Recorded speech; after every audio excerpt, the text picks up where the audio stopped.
Have you ever wished you could wake up calmer, stronger, and feeling like you are finally in control of your life? Do you ever go to bed thinking, when I wake up, I'm going to make a change?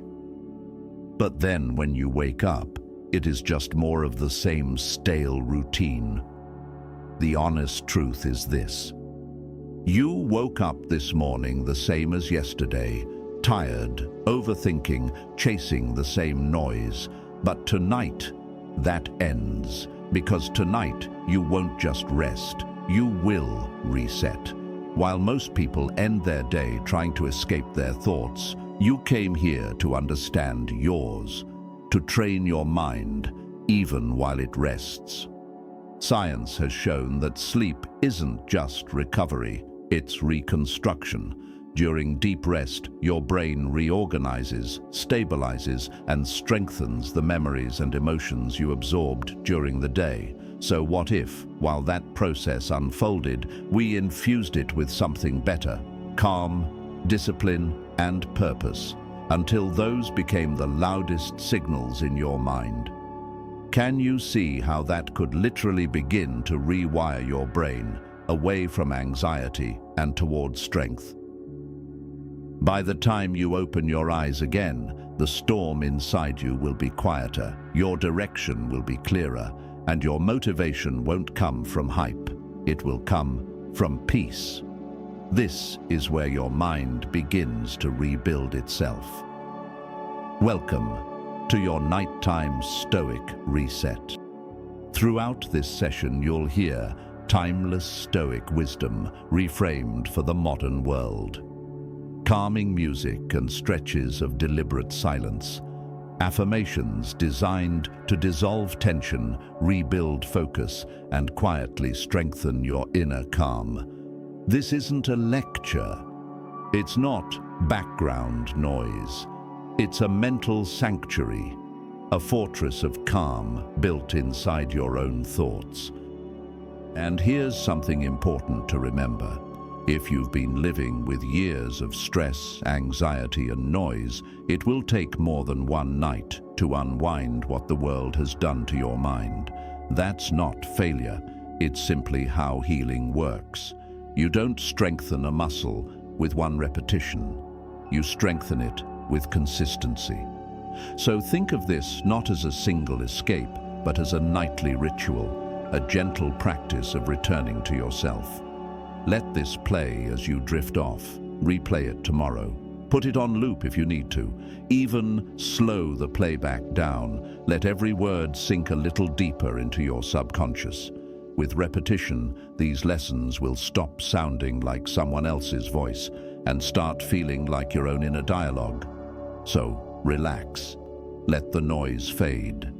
You don't have to do anything tonight. Just breathe. Just listen. And let the calm find you again.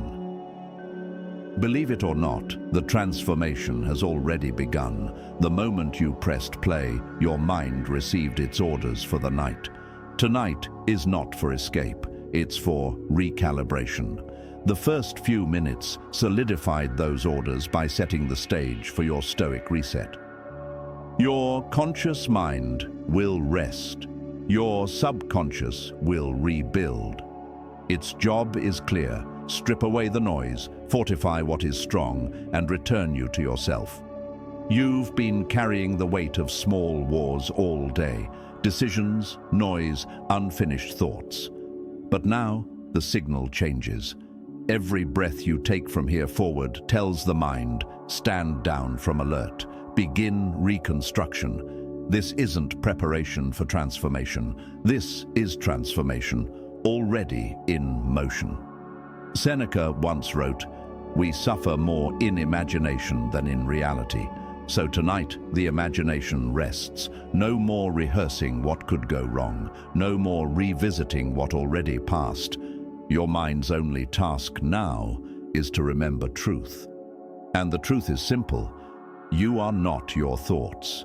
You are the one who trains them. Marcus Aurelius called sleep the training ground of the soul. He believed a disciplined rest builds a disciplined mind. So tonight, you don't shut down, you reprogram. As the body begins to drift, your mind gets to work. It takes what you've learned, what you've endured, and it organizes it, calmly, methodically. It removes the debris of doubt, the clutter of anxiety, the noise that doesn't belong. You won't have to force it. It knows exactly what to do. Zeno learned this truth after his shipwreck. Everything he owned, gone. But that loss became the birthplace of philosophy. He said, "I made a prosperous voyage when I suffered shipwreck. Even destruction serves a purpose.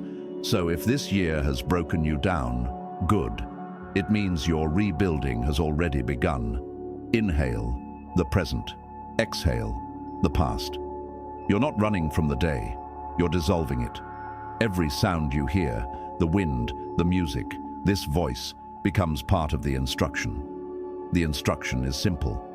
Let go, rebuild, awaken stronger. Your mind understands this language. It's listening even when you're not. That's its purpose tonight, to internalize peace, to store clarity, to rebuild confidence. Before dawn, it will do what it was designed to do. Separate what's useful from what's noise. Keep what's strong. Delete what's weak. You've trained it all day to overthink. Tonight, you train it to let go. There's no more effort required. The mission is set. From here forward, the body will rest, the mind will rebuild, and the self will begin to return. While your body begins to sink deeper into a calm state, it doesn't matter if you are sleeping or if you still remain awake. Quiet, alert, observing. Either way, your goal is unchanged. Allow the walls that are holding you back from happiness to crumble. Instead of listening closely to my words, focus on the tension leaving your body. Even the aches from the hardships of your day are good. You may have heard the saying, pain is just weakness leaving the body. Well, the same principle applies here because fatigue is just exhaustion leaving the body. For the first time all day, there's nothing to perform, no roles to play, no outcomes to chase. So your body is processing everything it has done. That is good. Let it happen. Even try to enjoy the feeling. A Stoic principle called amor fati, essentially meaning love your fate. The Stoics taught that peace doesn't appear when life becomes easier. It appears when the mind stops demanding that life be easy.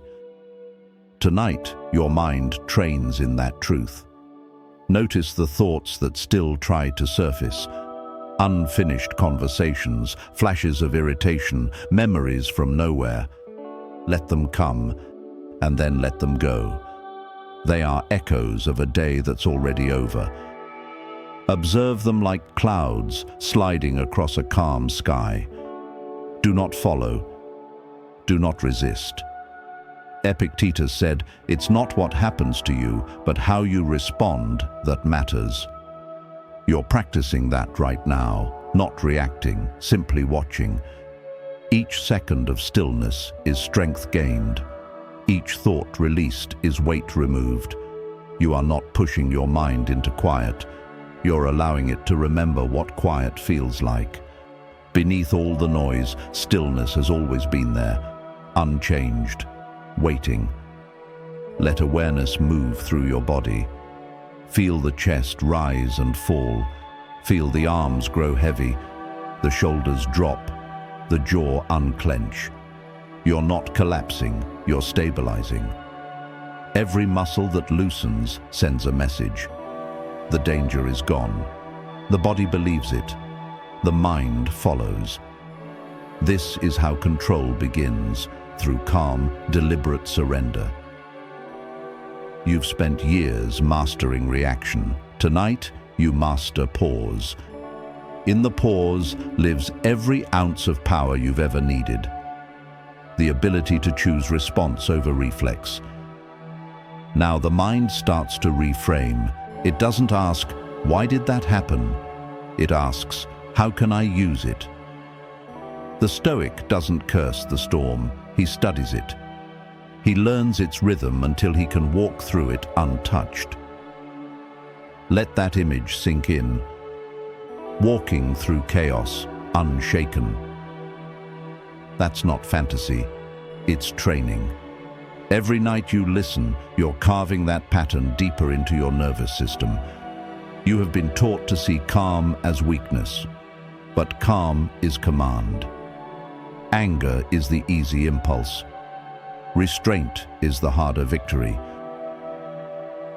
Tonight, you practice the harder victory.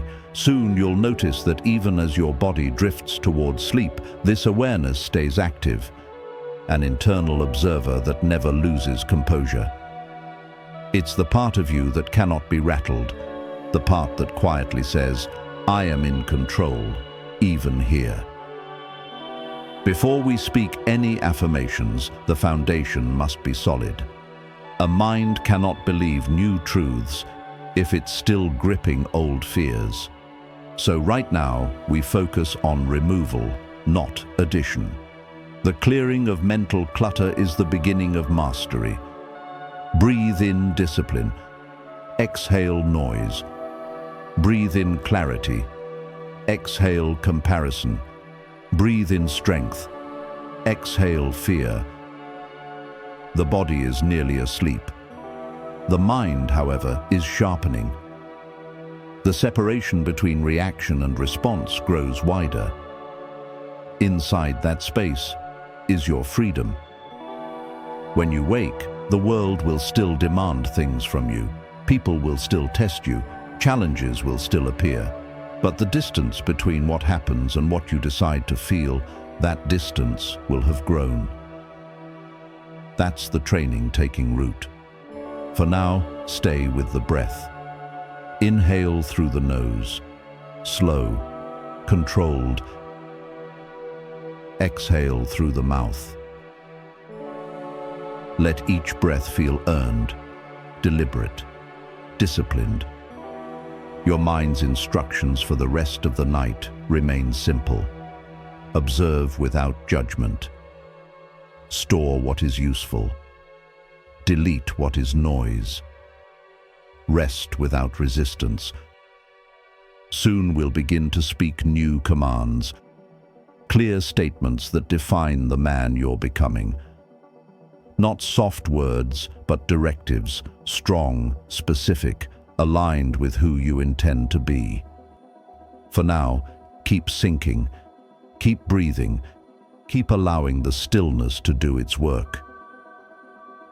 The body drifts, the conscious mind rests, but the inner voice has never been clearer. This is where reframing begins. The mind no longer reacts. It responds. It no longer hides from discomfort. It studies it. Every thought from here is instruction, deliberate, constructive, stoic. What happens in life is never the enemy. Your interpretation is. Tonight, your mind begins rewriting those interpretations. It takes what once triggered weakness and reframes it as training. It replaces overthinking with observation, frustration with focus, avoidance with alignment. Remember, there's nothing random about your pain. The Stoics saw suffering not as punishment, but as preparation. Seneca said, "Fire tests gold, and adversity tests the brave." You are the gold being refined. Every hardship that tried to break you was simply shaping you. Tonight, your mind files that truth deep into memory. Pain is not the signal to stop. It's the invitation to rise. I don't chase approval. From this point forward, we speak directly to the subconscious. Each line that follows is not suggestion. It's a command. I don't react to pressure. To listen. I use it and allow it to sink in.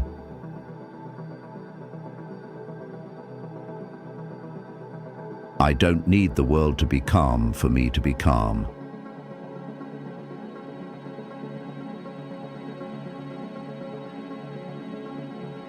I choose clarity over chaos.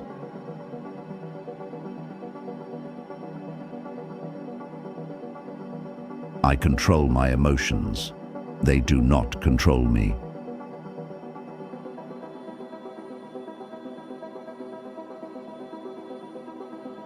I act with reason, not impulse.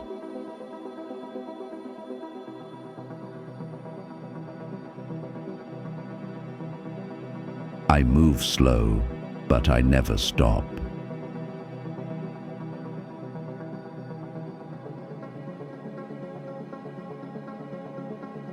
When others panic, I pause.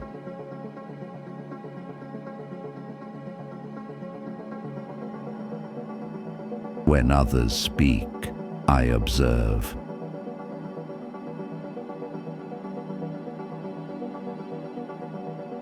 When others crumble, I adapt.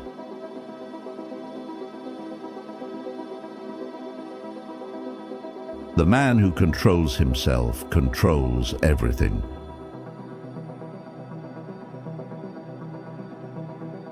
The man who controls himself controls everything.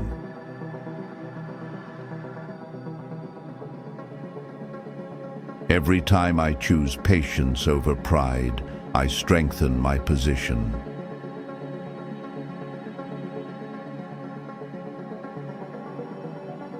Every moment of restraint adds power to my words.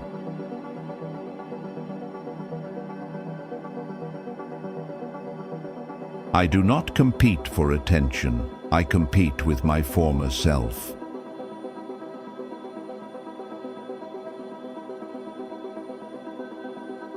My peace is my advantage.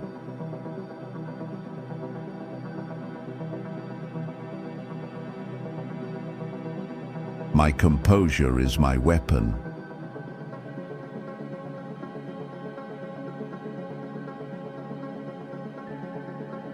Confidence isn't arrogance, it's evidence. Evidence built by consistent action, by keeping promises to myself when no one is watching. Each breath, each decision tonight reinforces that evidence.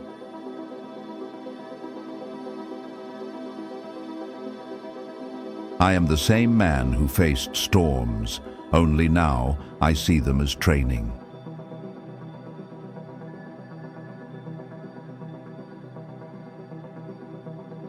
Nothing that happens tomorrow will be new, only another chance to practice what I've mastered here.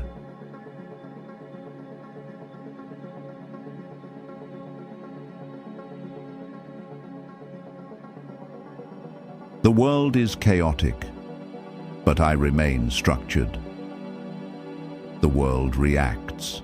I respond. The world complains. I adapt. The world rushes. I move with intent.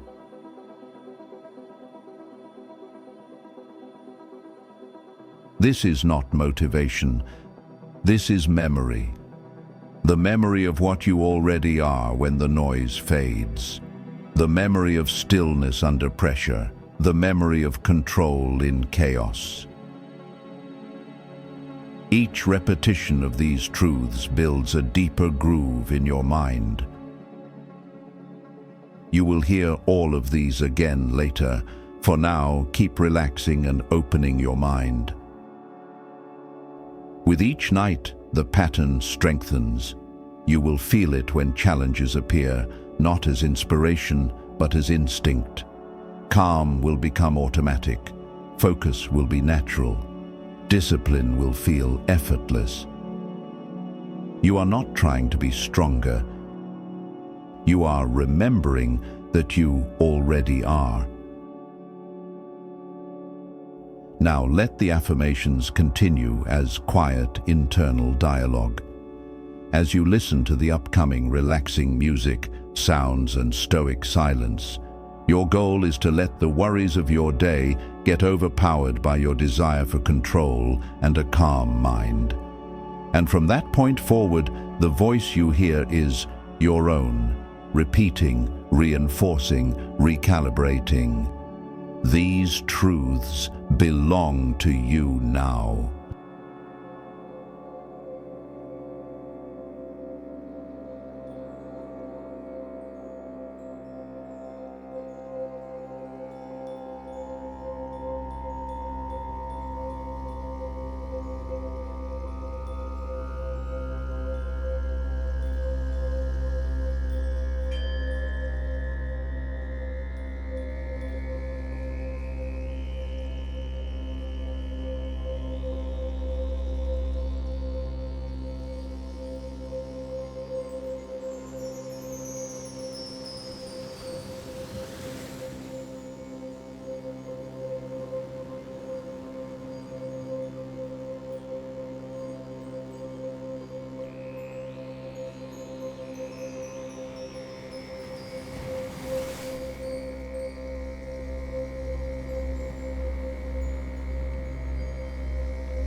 drifts deeper, and now it begins to dream in symbols.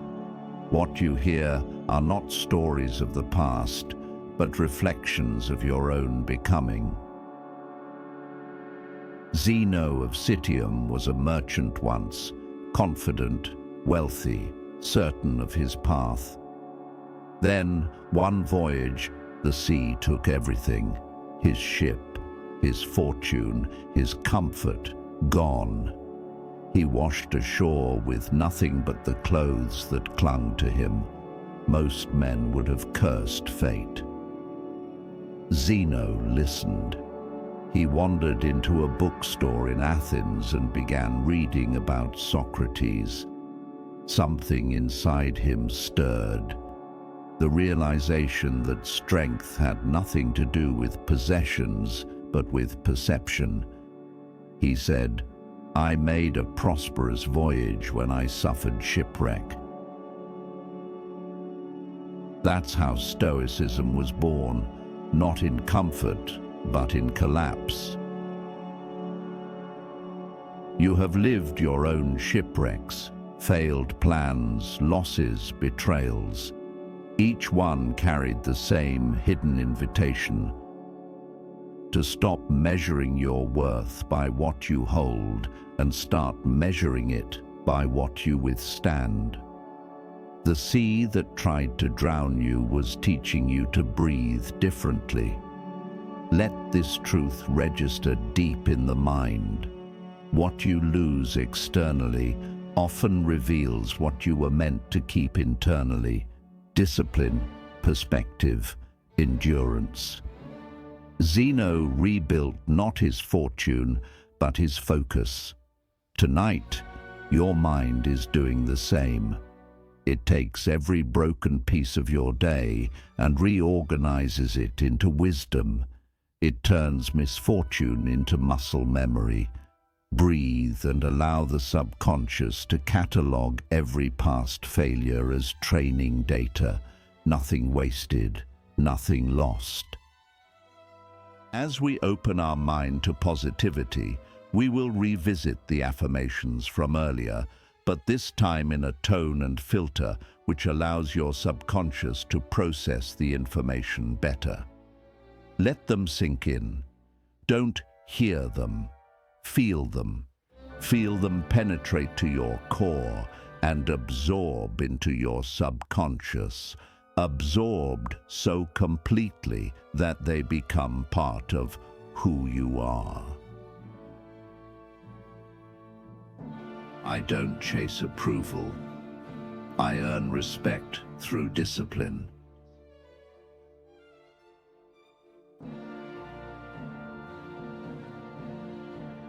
I don't react to pressure.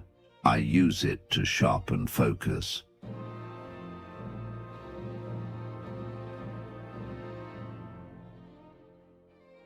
I don't need the world to be calm for me to be calm.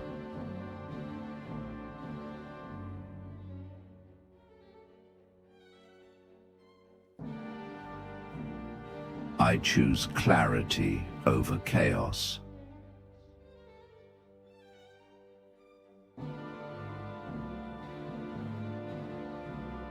I control my emotions. They do not control me.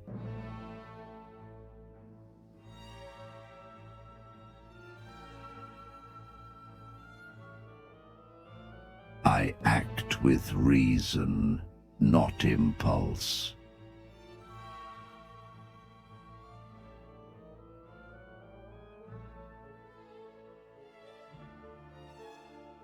I move slow, but I never stop.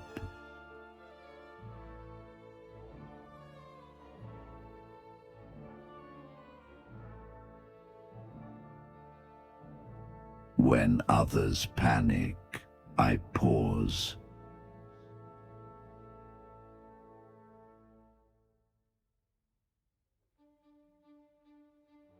When others speak, I observe.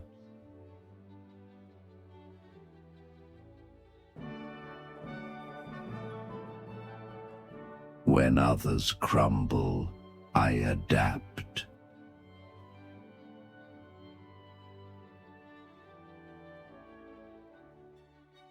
The man who controls himself controls everything.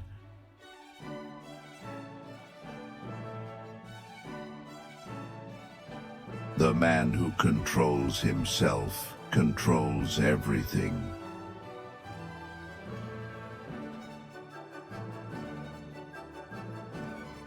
Every time I choose patience over pride, I strengthen my position.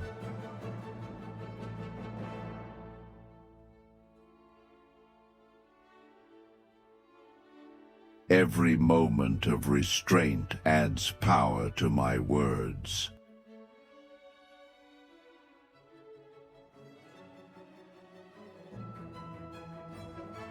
I do not compete for attention.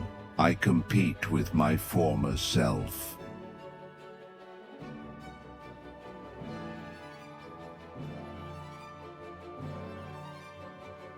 My peace is my advantage.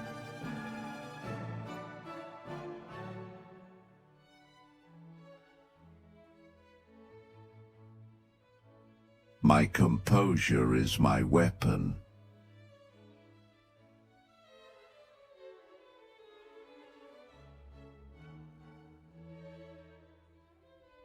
Confidence isn't arrogance, it's evidence.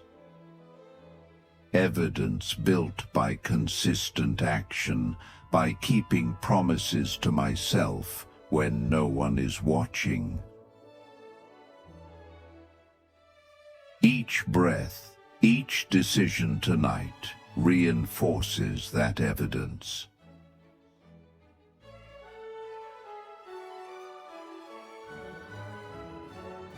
I am the same man who faced storms, only now I see them as training.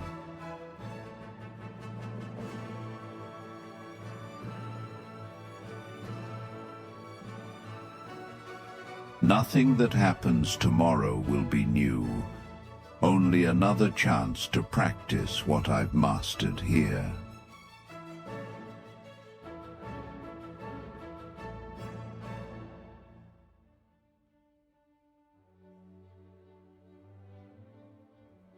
The world is chaotic, but I remain structured. The world reacts. I respond. The world complains. I adapt. The world rushes. I move with intent.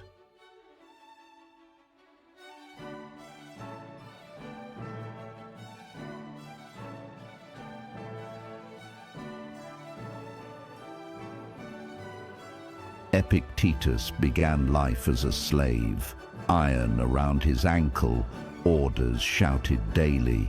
Yet even in bondage, he discovered the only freedom that could not be taken, mastery of perception. He said, "No man is free who is not master of himself." They could restrict his movements, but not his mindset.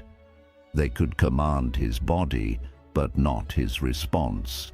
Through that understanding, a slave became a philosopher, and his teachings outlived emperors.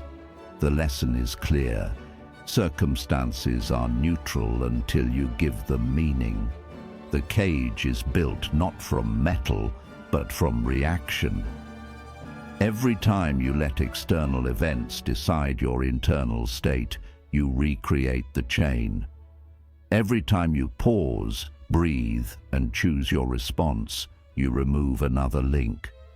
So as your body sleeps, your subconscious rehearses this freedom.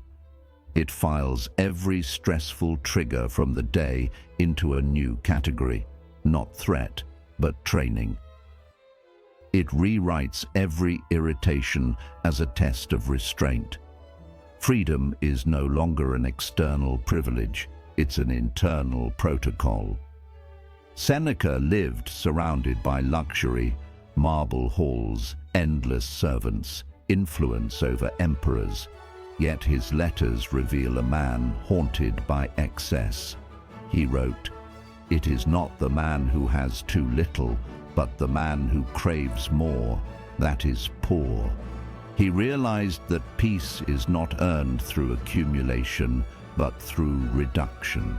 Tonight, your mind practices that same reduction.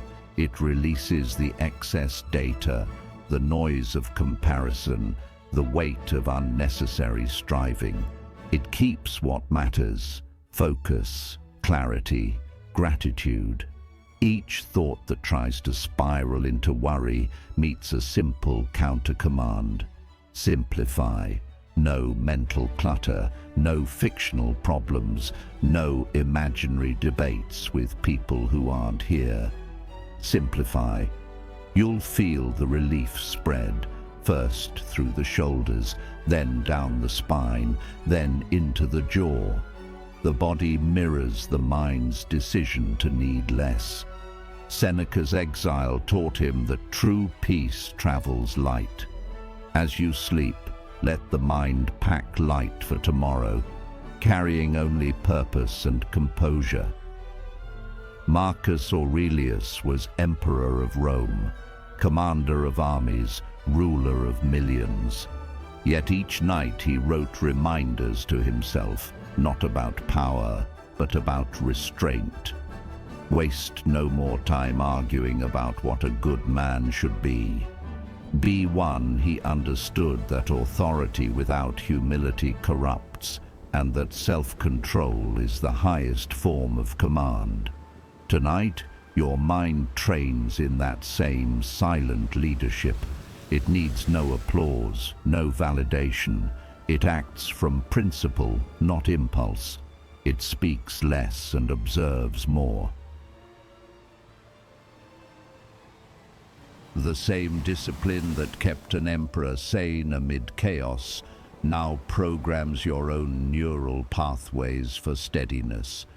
Every calm response, every quiet choice reinforces sovereignty over self. That sovereignty isn't something you earn once. It's something you renew every day. Marcus understood that leadership wasn't a crown. It was a constant recalibration of the mind. And so, the next phase of your reset begins, not with new lessons, but with reflection. Philosophy has done its job. Now the mirror is placed before you. This isn't a mirror of vanity, but of vision. It doesn't show you who you think you are. It reveals what your mind is doing when you stop pretending to be anyone at all. The body is still. The noise of the world has faded. Only awareness remains. Look inward. Observe the thoughts that drift across your mental surface. Quick flashes of worry, expectation, half-finished sentences. Watch them without chasing. Watch them without naming. This is the mirror of awareness, clear, cold, and honest. Seneca wrote, "Man is disturbed not by things, but by the view he takes of them." Right now, your mind is learning that truth not through words, but through stillness. Awareness is the foundation of control. You cannot command what you haven't yet seen clearly. Notice how your awareness moves. It jumps to sensations, drifts to images, stories, people. That movement is the evidence of an untamed mind. Not broken, just undisciplined. Each time you return it to stillness, you strengthen its spine. Observe the observer. See how behind the thoughts there's something that never changes, that quiet watcher. That's the real you. Everything else is noise. Your awareness doesn't have to judge to be useful. It just needs to witness. Judgment breeds tension. Observation breeds control. When you practice this nightly, your mind learns the difference between thinking and knowing. Thinking reacts, knowing remains. Throughout your day, your awareness is hijacked by urgency, by comparison, by noise disguised as importance. But here, in this silence, you can see clearly that most of it never mattered. Every time you choose awareness over reaction, you reclaim territory that was taken by distraction. You take back ownership of your mind. Now, as you breathe, imagine a clear surface of water before you, perfectly still. Each thought that enters is a ripple. Watch it distort, then settle. You do not have to stop the ripples. They calm themselves when you stop stirring them. The mirror reflects everything, hides nothing. If you feel shame, see it. If you feel pride, see that too. The Stoics never sought to erase emotion, only to understand it. What is seen fully loses its power to manipulate. Right now, your mind is practicing the rarest skill in the modern world. Unfiltered self-observation. No pretense, no justification, just honesty. In this state, nothing external can deceive you, because you are no longer deceiving yourself. Keep breathing. Each inhale clears the mirror. Each exhale wipes away distortion. You're learning the ancient art of seeing without story. Awareness is the beginning of all Stoic power, because awareness precedes control, and control precedes peace. Now that the mirror is clear, your reflection begins to sharpen. You start to see not the version of yourself shaped by stress, but the one shaped by strength, the one who has watched the storm long enough to stop fearing it. This awareness will travel with you into every part of life, even when you're not consciously practicing it. The mirror remains open, quietly reflecting what is true, waiting for your attention. You've now met the mirror of awareness. The next lesson is how easily that mirror can be clouded, not by tragedy, but by distraction.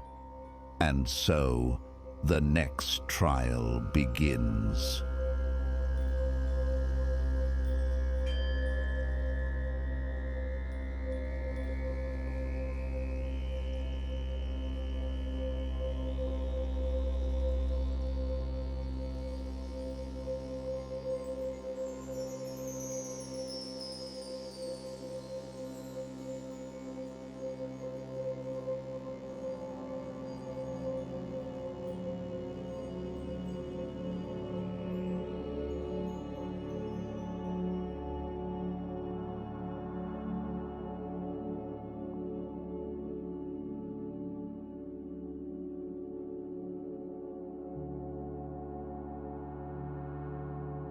The mirror is clear now, but it does not stay clear on its own. The mind, left unattended, clouds itself again, not from catastrophe or chaos, but from the smallest, most persistent force of all, distraction. Distraction is the silent thief of modern time.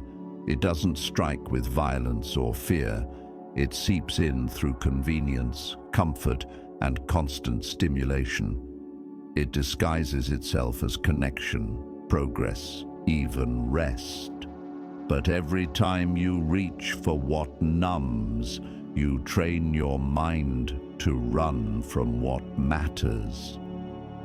The Stoics faced enemies, wars, emperors, and exile. You face 1,000 glowing screens, 1,000 tiny requests for attention, and though your era looks calmer, your battle is no less serious.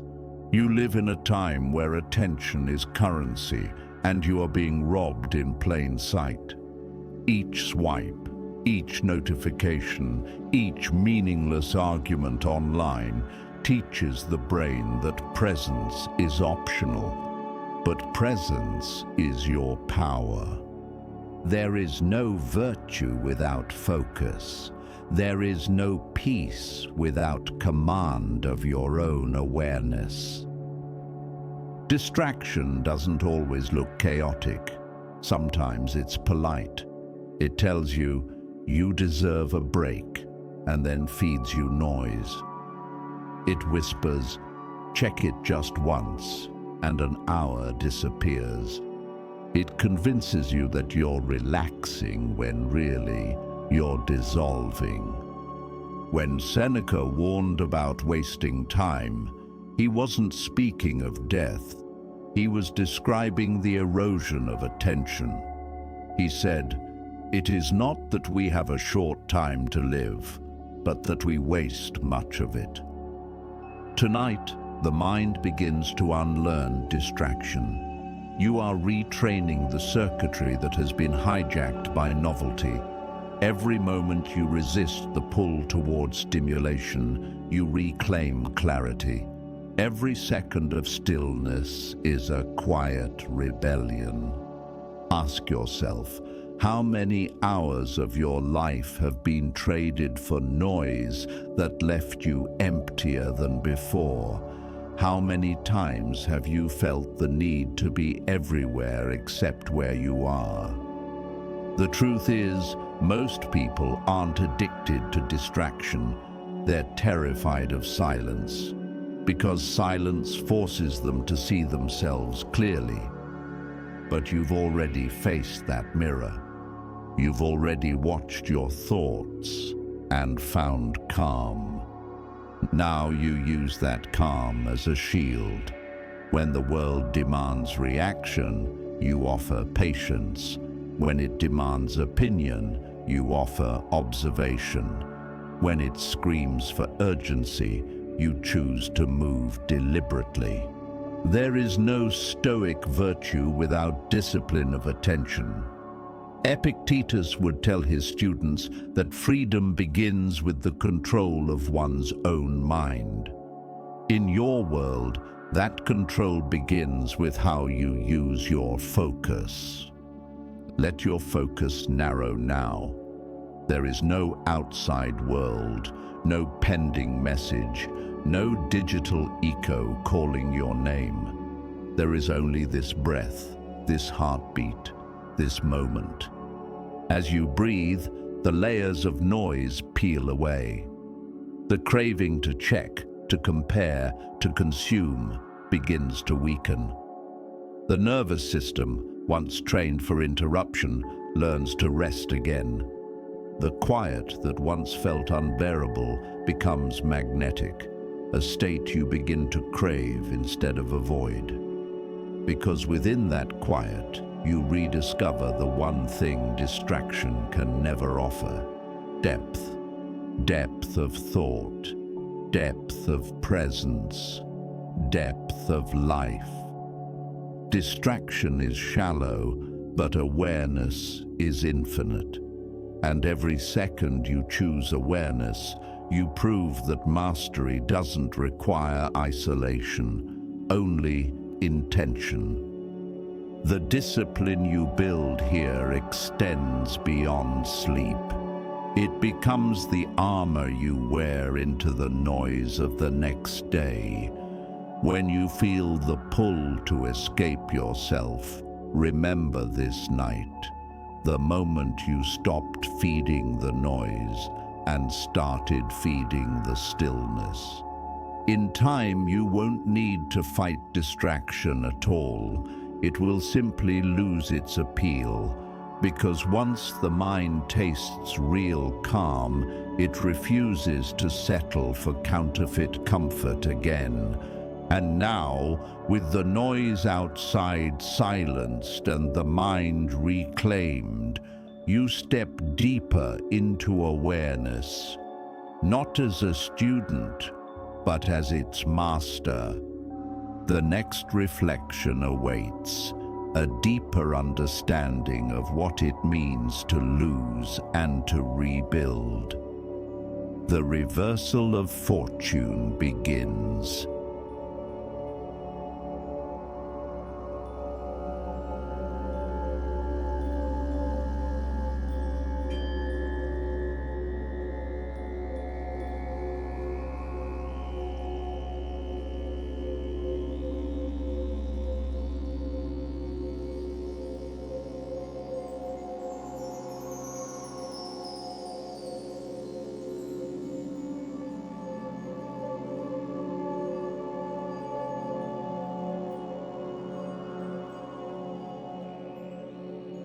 Loss is a teacher that never asks permission to enter your life. It arrives suddenly, without mercy and without apology. But beneath every loss lies an invitation, an opportunity to redefine what is truly yours. The Stoics practiced premeditatio malorum, the meditation on loss, not to invite despair, but to remove its power. They would imagine losing what they valued most: wealth, health, reputation, even the people they loved. Not because they were cold, but because they understood that ownership is temporary and attachment is the seed of suffering. Epictetus said, "Never say of anything, 'I have lost it,' but 'I have returned it.'" He believed that nothing truly belongs to you, not even your own body, only your choices, your responses, your integrity. Everything else is on loan from the world. Take a moment and look back on something that once broke you, something you thought you couldn't live without. At the time, the pain felt permanent, but you're still here. You adapted, you carried on. What you lost did not destroy you. It revealed you. Each loss stripped away what was false. Every ending forced you to grow new roots, deeper and stronger than before. You became quieter, sharper, more precise. You learned to stop reaching for stability in things that could vanish. The reversal of fortune is not about changing what happens, it's about changing what it means. Misfortune through the Stoic lens becomes refinement, pain becomes instruction, and every setback becomes preparation for the next test. Marcus Aurelius wrote, "The impediment to action advances action. What stands in the way becomes the way." Think about that. The very obstacles that once felt like punishment were your training grounds. The weight you cursed was the resistance that built your strength. You can't stop life from taking things away, but you can stop letting it take you with them. Fortune will turn. It always does. One day you're up, another you're down. To the untrained mind, that feels like chaos. But to the Stoic, it's rhythm. The same ebb and flow as the tide, the same inhale and exhale that keeps you alive. You don't need the tide to freeze to find peace. You just need to stop mistaking motion for threat. Every rise and fall of life is an invitation to practice equanimity, calmness within change. So, as you breathe now, recall the things you've lost, not to reopen the wound, but to respect the lesson. Each one taught you something: how to endure, how to detach, How to rebuild. You may realize that nothing you've lost has truly vanished. It's all transformed. People into memories, moments into wisdom, pain into strength. This is the reversal of fortune, seeing loss not as subtraction, but as refinement. You are lighter now, not lesser. Gratitude is the hidden alchemy of Stoicism. It turns scarcity into abundance. Even in exile, Seneca wrote letters of thanks. He saw exile not as removal, but as space, the chance to live deliberately. So thank the losses, quietly. Thank the closed doors, the disappointments, the betrayals. Each one made you more resilient, more discerning, more real. You no longer pray for fortune to favor you. You pray for strength to face whatever comes. And that strength, calm, grounded, unshakable, becomes your wealth. From this point forward, when something leaves your life, you won't say, "Why me?" You'll say, "For what lesson?" And when something painful arrives, you'll know, this too is training. This too will turn. The reversal of fortune is not an act of fate. It's an act of perception. And perception, when disciplined, transforms every defeat into advantage. Tonight, the mind engraves this truth into memory. Nothing external can ruin you unless you give it permission. You are not what you lose. You are what you learn. And now that the mind has learned gratitude through loss, it's ready to rediscover strength through pressure. The mirror clears once more, and the image that stares back at you is no longer wounded, it's tempered. The modern gladiator awakens.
The world you live in doesn't ask you to fight with swords or shields anymore. It demands something harder. It demands that you face invisible battles, mental exhaustion, emotional chaos, endless noise. The modern arena isn't made of sand and blood. It's built from deadlines, rejection, temptation, and uncertainty. Every man fights something, but few do it consciously. Most are dragged into battles they never chose, against distraction, insecurity, or fear of failure. The Stoic fights with intention. He knows that pain, pressure, and conflict are not signs of weakness, but invitations to grow stronger under control. Marcus Aurelius wrote to himself, "If it's endurable, then endure it. Stop complaining. That's it. No drama, no pity. Endure, adapt, and move forward." The modern gladiator does not waste energy fighting what he can't change.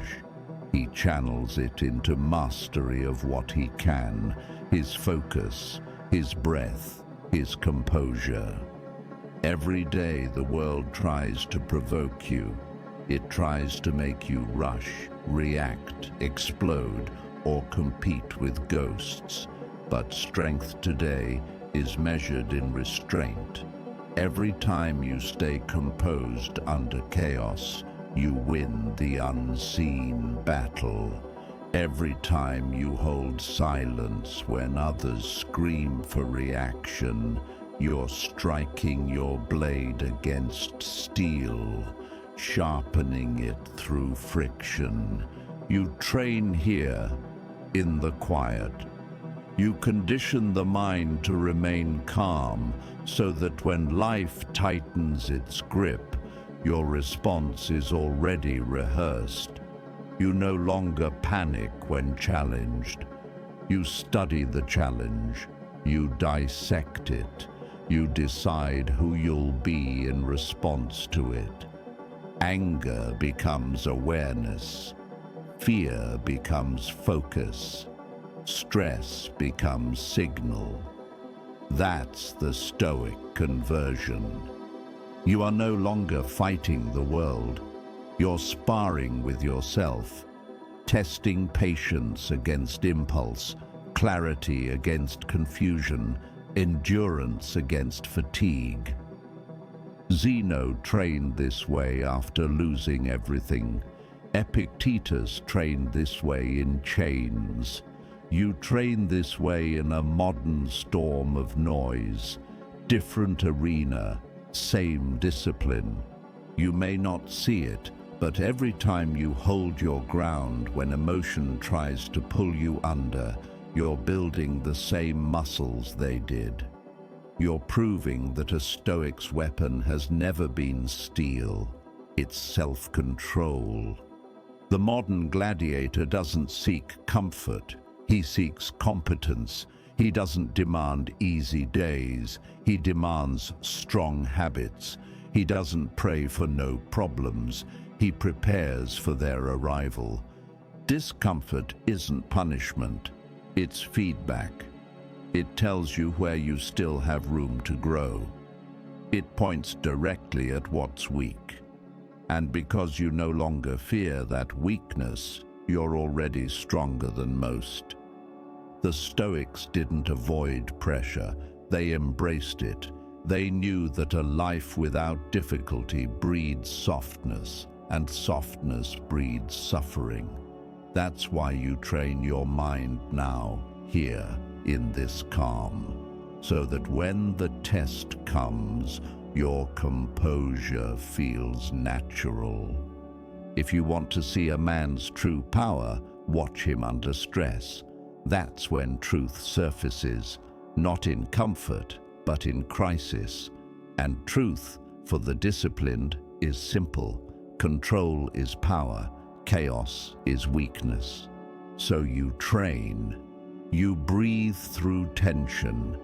You make calm your default setting. You condition peace until it becomes instinct. You don't need to prove this to anyone. The Stoic doesn't perform strength. He embodies it. He doesn't announce his control. He demonstrates it through silence.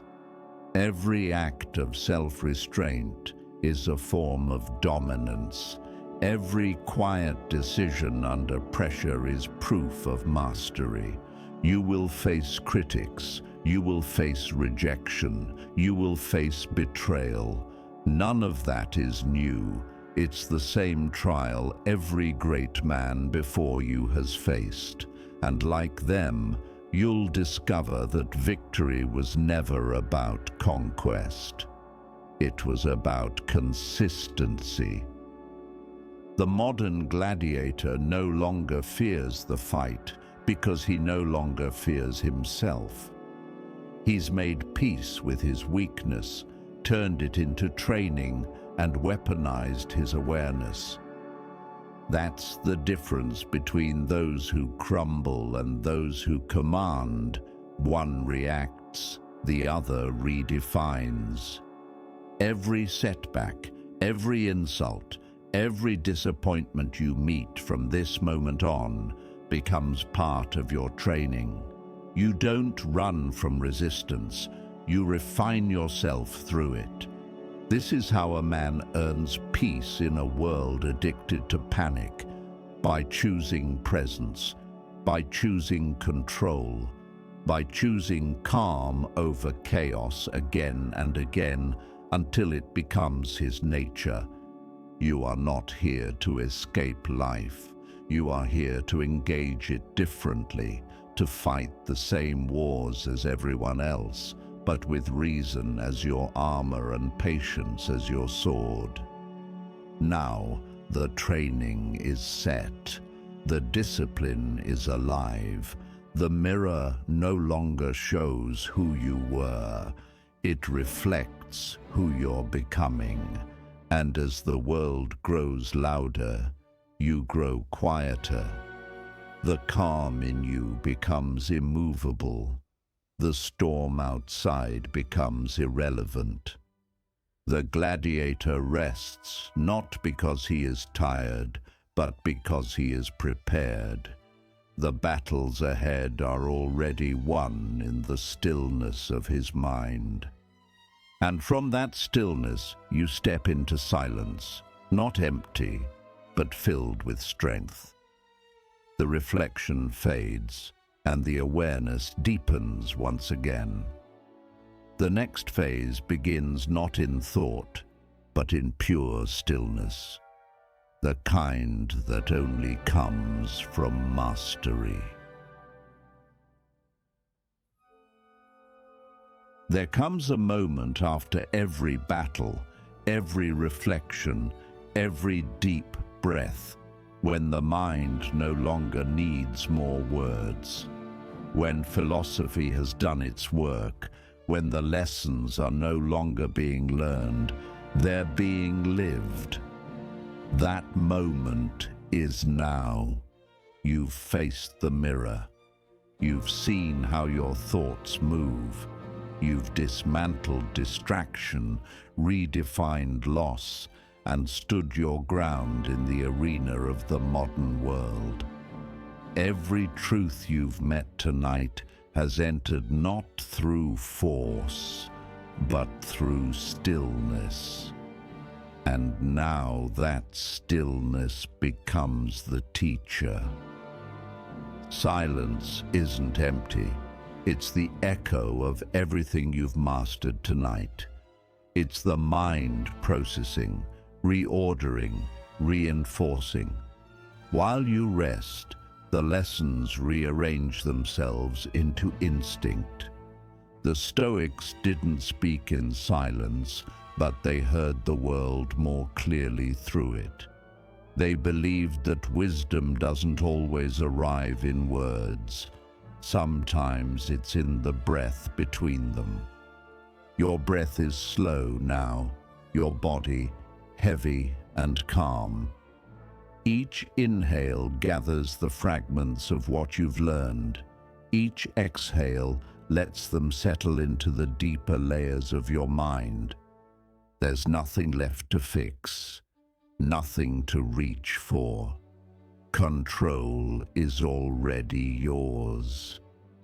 You've learned that awareness is not reaction, that distraction loses power when you see it clearly, that loss is not destruction, but refinement, that calm under pressure is the highest form of strength.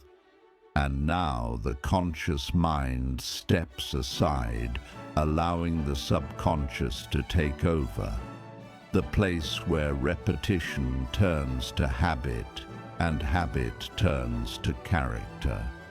This is where the work continues without effort. You no longer need to think the words. They've already become part of you. The mirror is still there, but you no longer stand in front of it. You've stepped through it. The separation between what you are and what you aim to be is gone. Let silence rebuild you. Let it do what noise never could. Each passing second of quiet isn't wasted, it's working. The nervous system recalibrates. The emotional storms that used to consume you dissolve into calm repetition. Your body memorizes peace the same way it once memorized panic. There's nothing to perform, nothing to achieve. The discipline has already been installed. The system runs on its own. If thoughts rise, let them pass. They're not commands, just echoes of an old pattern. You've replaced that pattern now. You've given your mind a new foundation, clarity before reaction, composure before emotion, reason before impulse. Stay here. Let the stillness deepen. The world outside is asleep, but this is the hour when the inner fortress rebuilds itself. Stone by stone, breath by breath. No more striving, no more seeking, just peace earned through understanding. You've done the work. The reflection is complete. The gladiator rests. The philosopher breathes. The man becomes still. And from that stillness, strength continues to grow. Silent, disciplined, unshakable. When the next wave of life arrives, you'll meet it from this place. Calm, aware, in full command of your response. For now, nothing more is required. Breathe, rest. Let silence do what struggle cannot. When the next thought appears, it will be lighter. When the next day arrives, it will be clearer. This is not the end of your practice, it's the integration of it. The night continues, but the lessons are complete. The mirror fades, and in its place, a calm horizon forms, the still mind of a Stoic reborn. Now, drift deeper. The reflections settle into silence, and the silence becomes strength.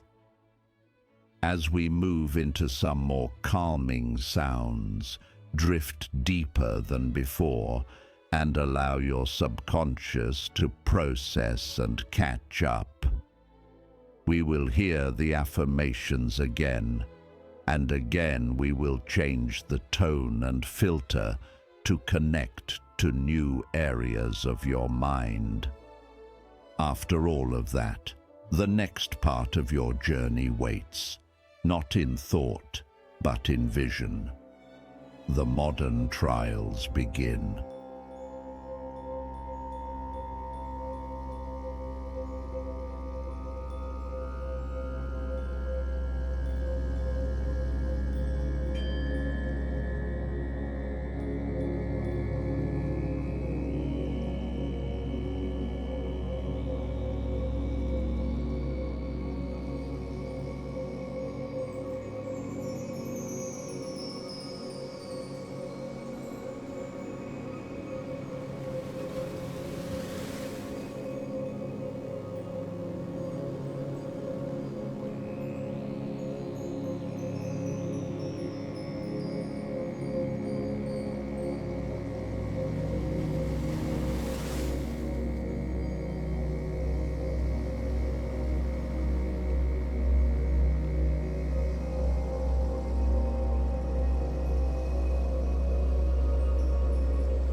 crumble, I adapt.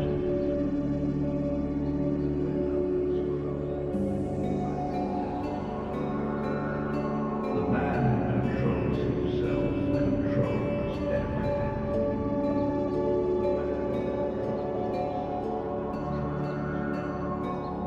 The man who controls himself controls everything.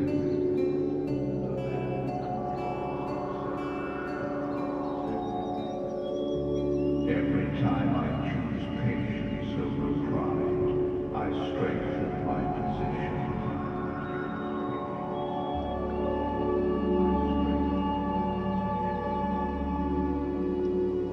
Every moment of restraint adds power to my words. Every moment of restraint adds power to my words. I do not compete for attention. I compete with my former self. I do not compete for attention.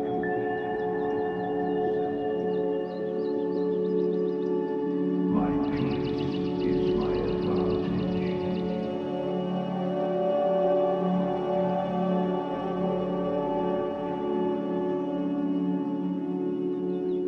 My composure is my weapon.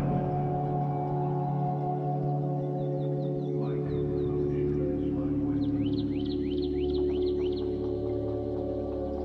Confidence isn't arrogance. It's evidence. Evidence built by consistent action, by keeping promises to myself when no one is watching.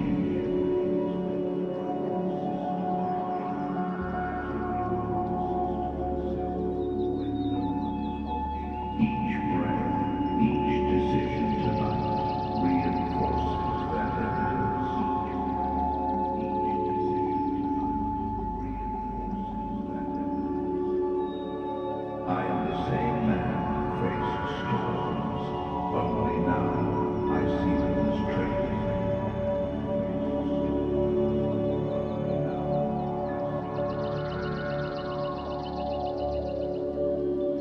Nothing that happens tomorrow will be new, only another chance to practice what I've mastered here. Only another chance to practice.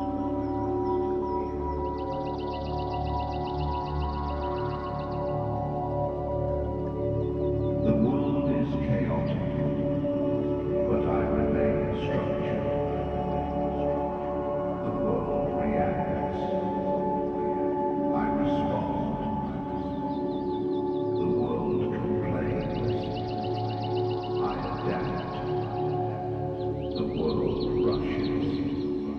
I move with intent.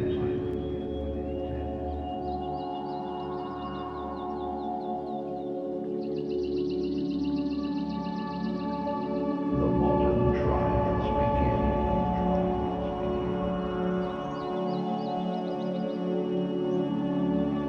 The mind, now calm, steps forward into its first test.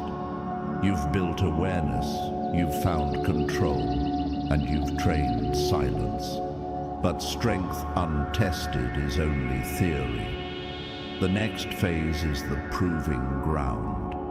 The ancient Stoics trained their character by facing the world as it was, unpredictable, loud, chaotic. Tonight, you'll do the same. The trial begins with sound. Imagine yourself standing at the center of a vast storm, not a gentle rain, but a force of pure noise. Wind howls around you, voices overlap, sirens wail in the distance. Everything in the world seems to demand your attention at once. This is how most people live, pulled in every direction, chasing fragments of thought, losing themselves in reaction. But you stand differently. Your feet are planted.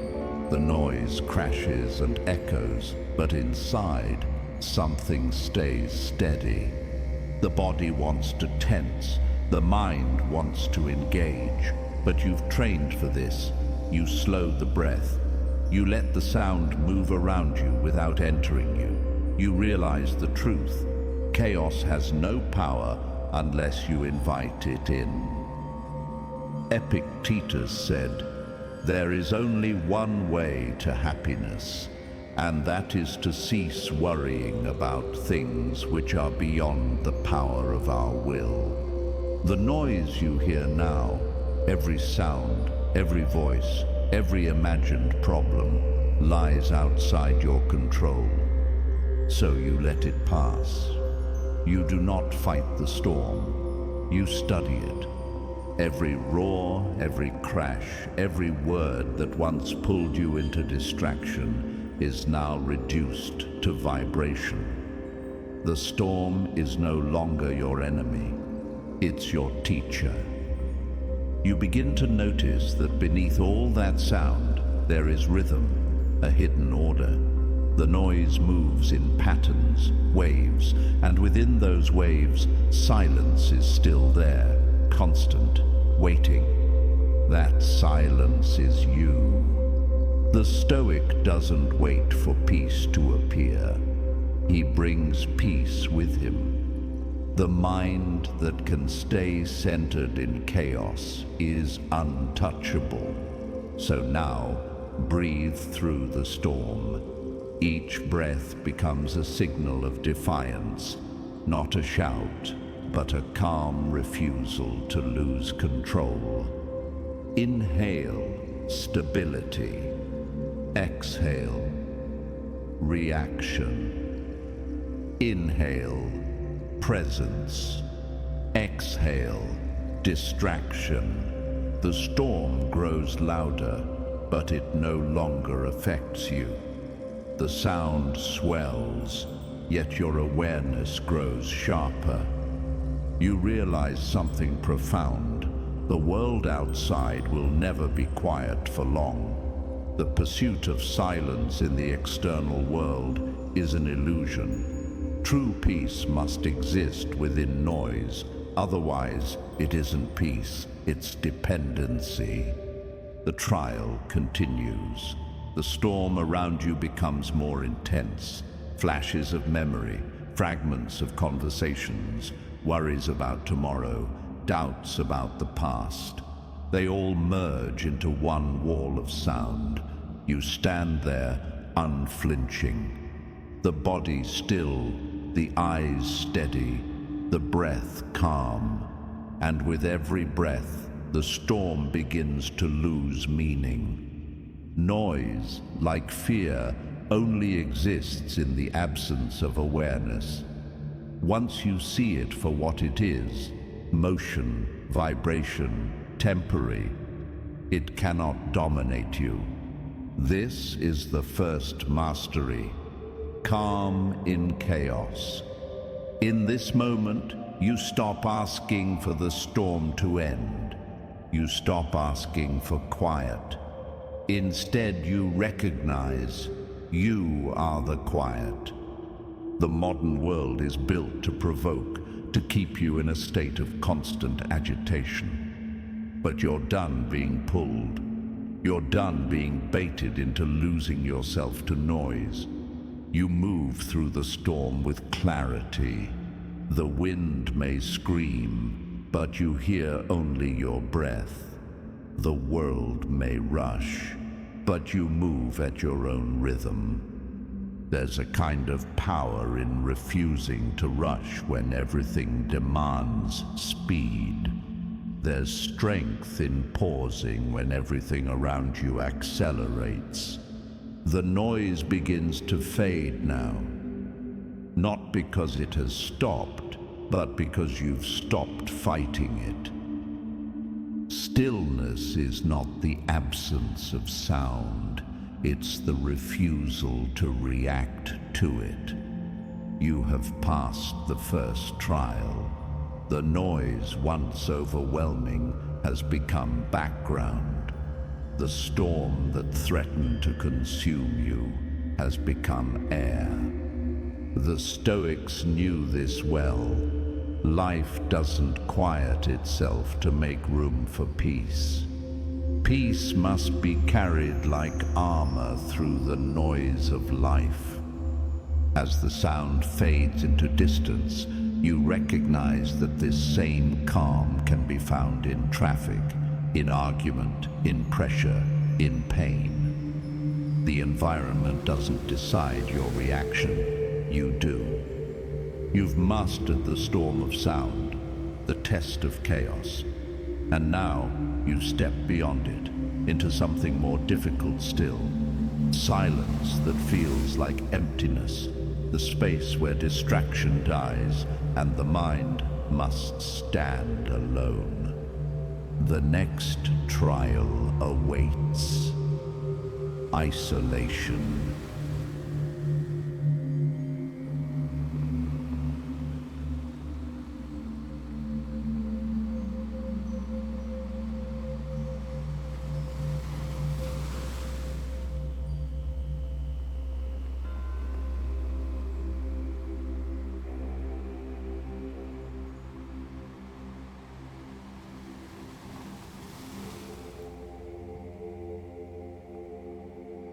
The noise fades. The storm collapses into silence. What's left is vast, empty space, an expanse so still it almost hums. This is the second trial. Isolation. Not the kind the world imposes on you, but the kind that reveals who you really are when everything else disappears. There are no voices now, no notifications, no faces, no validation, just the quiet weight of your own existence. For many, this is where panic begins, because when the world goes quiet, the mind grows loud. But you are not here to escape the silence. You are here to enter it. Epictetus said, "When a man is properly grounded in life, he does not have to look outside himself for approval." Isolation is not punishment. It's the practice of grounding. It strips away everything that distracts you from your own strength. Most people cannot handle solitude because they've never learned to be their own company. They've built their identity from noise, opinions, praise, arguments, attention. When that noise stops, they disappear with it. But not you. You remain. The Stoic stands unshaken in solitude because he knows that approval was never a requirement for purpose. He doesn't seek constant stimulation because he's learned that silence isn't empty, it's full of truth. In this quiet, your thoughts are all that remain. They arrive one by one. Memories, regrets, unfinished sentences. Let them. They can't harm you. They're visitors, not commands. You don't have to analyze them. You don't have to push them away. Just watch them appear and fade. Soon, the mind begins to notice the difference between loneliness and solitude. Loneliness is the fear of yourself. Solitude is the mastery of yourself. In solitude, the mind learns that peace does not require witnesses. Strength does not require applause. The Stoic doesn't need the crowd to confirm his discipline. He confirms it through silence. Isolation is the forge where your inner architecture is tested. Without the eyes of others, your values either collapse or crystallize. Tonight, they crystallize. There's a strange beauty in this emptiness, the kind of beauty that only appears when the noise has fully died.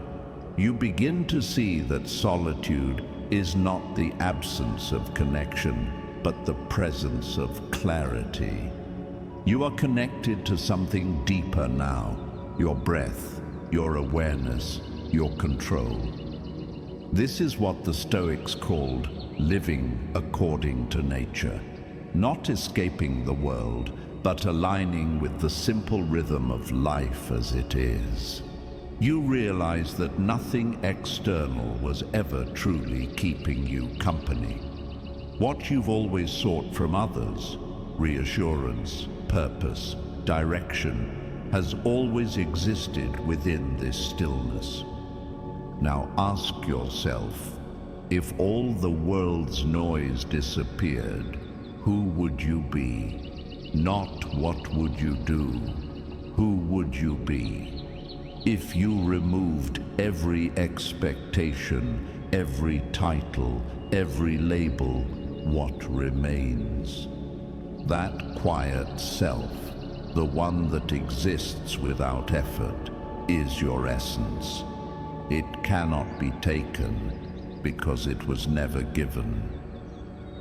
Seneca wrote, "The greatest blessings of mankind are within us and within our reach." You are standing inside that truth right now. The silence that once felt like isolation becomes recognition of how complete you already are. When you can stand alone and remain at peace, the world loses its leverage. You become untouchable because you no longer depend on anyone or anything to grant you peace. This is true freedom, not the freedom to go wherever you want, but the freedom to stay completely still and feel no lack. You are now the eye in the storm, calm, contained, self-governed. And when you return to the noise of the world, this calm will go with you. While others scramble for validation, you'll act from conviction. While others fill the silence with noise, you'll use it as fuel. You have endured the trial of isolation. You have discovered that solitude is not emptiness. It's energy, not exile, but evolution. Now that you've found peace within silence, it's time to face the next test, the trial of temptation. Not the chaos of the world or the absence of it, but the internal pull toward indulgence, ego, and comfort. The next trial begins within.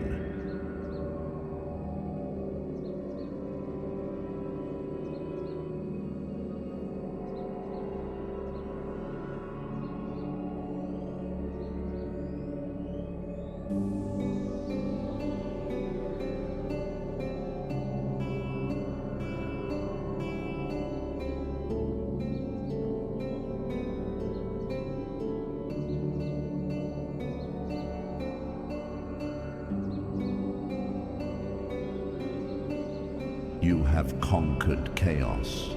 You have mastered silence. Now comes the most deceptive trial of all, the one that does not strike from outside, but whispers from within. Temptation. Not the kind tied to mere pleasure or desire, but the deeper kind. The craving for validation, the hunger for ease, the quiet urge to drift away from discipline. This is the enemy that wears your own face. You stand now in a place between shadow and light. Around you are countless doors, each one promising relief. One leads to comfort, another to pride, another to escape. They all shine in their own way, all whisper the same lie. You've done enough. You've earned a break. You deserve to stop trying. But the Stoic knows that indulgence is not freedom. It is surrender.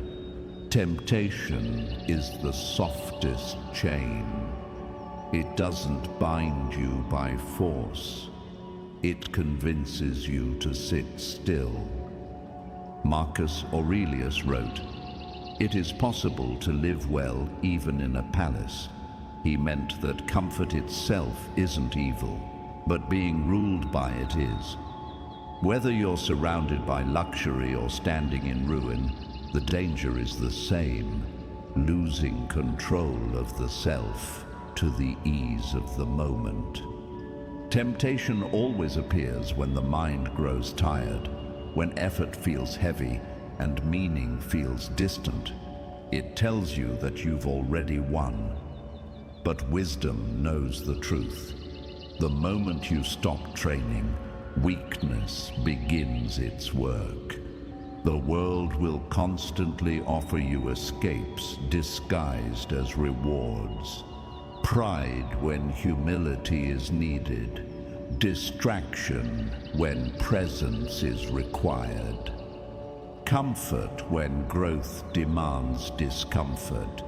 Every temptation hides a lesson. Each one exposes where discipline has not yet taken root. You don't resist temptation by force. You dissolve it with clarity. You look at it directly and see it for what it is: an impulse, fleeting and shallow, dressed as fulfillment.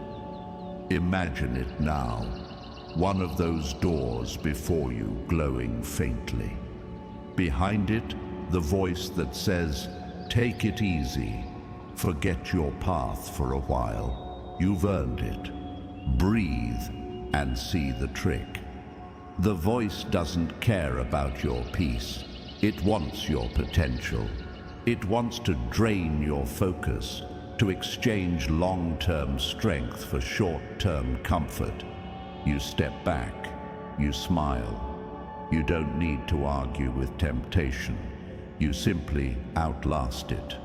Because all temptation fades, and everything that fades on its own never deserved control over you in the first place. The Stoics understood that discipline was not the absence of desire, but the redirection of it. You don't destroy the fire, you master where it burns. Desire, when governed, becomes purpose. Pride, when understood, becomes confidence. Ambition, when purified, becomes service. That's the transformation. Taking what could destroy you and converting it into energy that builds you. The test is simple. When your impulses rise, will you be their servant or their sculptor? Epictetus taught, "No man is free who is not master of himself." Tonight, that mastery becomes real. As you stand before the doors, you see each temptation for what it is, a momentary echo, nothing more. And with that realization, they begin to dim. One by one, the light fades, the whispers weaken, the illusion collapses. You don't feel empty as they vanish. You feel powerful. Because power is what remains when desire no longer commands you. You turn away from the doors. Behind you lies the path forward, narrow, unlit, quiet. It doesn't promise pleasure, it promises purpose. You take a step, then another. No applause, no reward, just peace. The kind of peace that comes from alignment, from knowing that your choices, not your cravings, define your life. Temptation will return. It always does. But next time you won't meet it with guilt or fear. You'll meet it with recognition. You'll know it for what it is, a test you've already passed. The trial of temptation ends not in exhaustion, but in awakening. You don't need to chase what you can command. You don't need to resist what no longer controls you. Now you walk lighter. Desire has been tamed. Impulse has been integrated. The fire burns, but it burns clean. The mind grows still again, but beneath that stillness, there's strength, sharper, quieter, purer. And now, from that place of clarity, you step into the next trial, one of transformation, the trial of fire.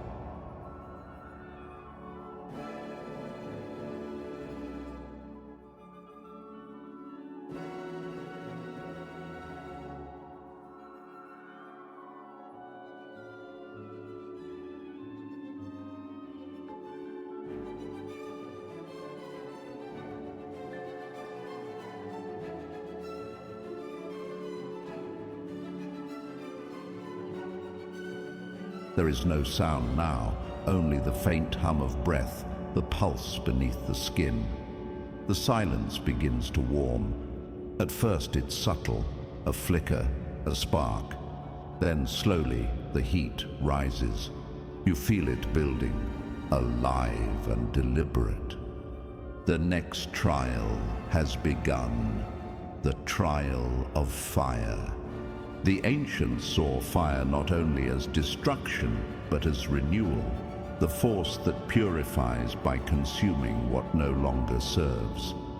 Every Stoic understood this. Zeno's fortune was burned away by the sea, and in the ashes of that loss, philosophy was born. The same pattern repeats for every strong man. Something must burn before something greater can rise. The fire you face now is not outside of you, it's within. The heat you feel is every moment of resistance, every time you chose restraint over reaction, every ounce of energy contained instead of wasted.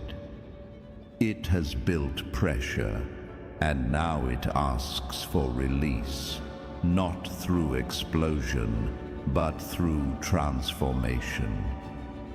Breathe into the heat. Do not fight it. Fire does not harm what is pure, it only reveals it.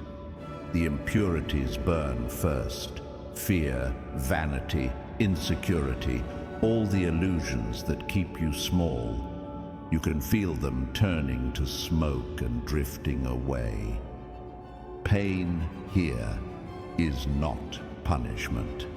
It's precision. It seeks only what's weak. Every discomfort you feel is the sound of falsehood leaving your system. Marcus Aurelius wrote, "What stands in the way becomes the way." The Stoic doesn't avoid fire. He walks through it, knowing that each step forward forges strength, the way flame hardens steel. In the beginning, the fire feels unbearable, but as you keep walking, something shifts. The flames no longer burn, they illuminate. You begin to see yourself clearly, not as broken or lost, but refined. Everything that could be burned away already has. You realize now that this fire is not your enemy, it's your initiation. The heat that once felt threatening now feels sacred. You don't run from it, you bow to it, because it is through this that endurance becomes identity. The fire whispers the same truth to every man who dares to stand within it. There is nothing left to lose, only things left to shed. You see your past mistakes, regrets and failures, all the weight you've carried, turning to ash. They cannot follow you forward. They've served their purpose. Let them fall away. Each breath pulls you closer to center. Each heartbeat echoes like a hammer against iron.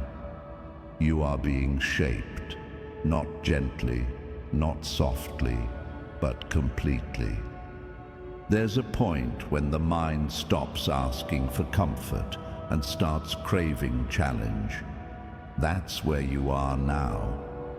The fire becomes a friend, brutal, honest, cleansing. In the flames, you remember every time you thought you couldn't continue and did anyway. Every hardship that once broke you now fuels you. Every scar is proof that you've endured the heat before.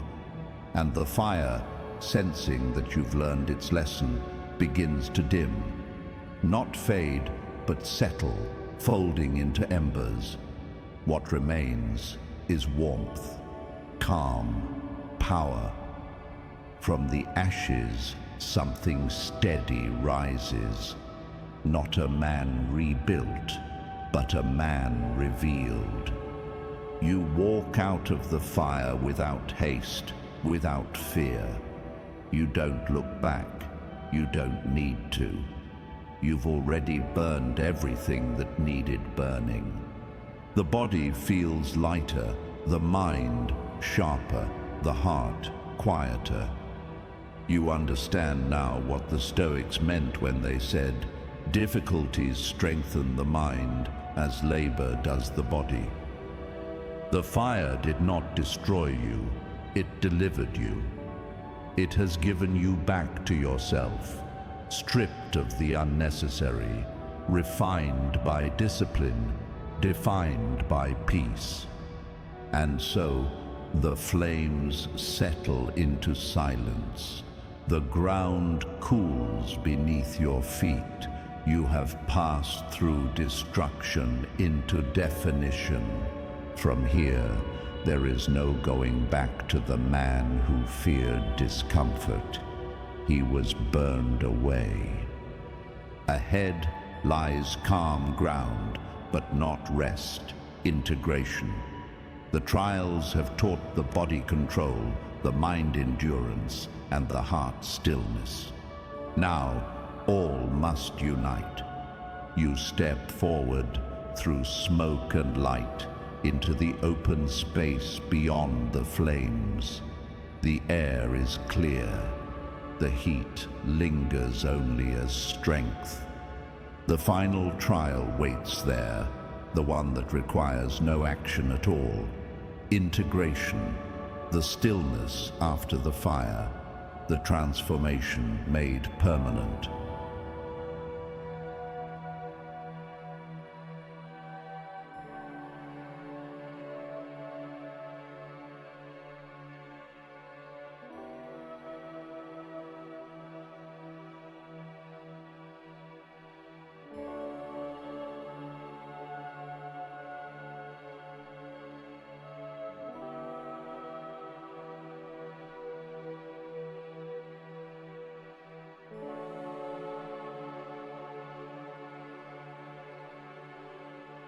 The fire has faded.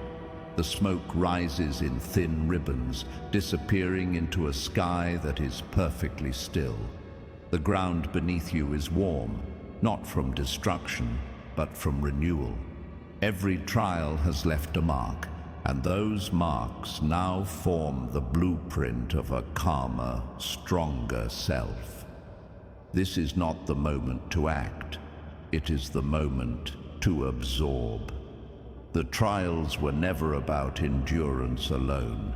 They were designed to teach your subconscious how to hold peace in motion, how to carry stillness into noise, and how to remain composed no matter the storm. You've faced chaos and found calm.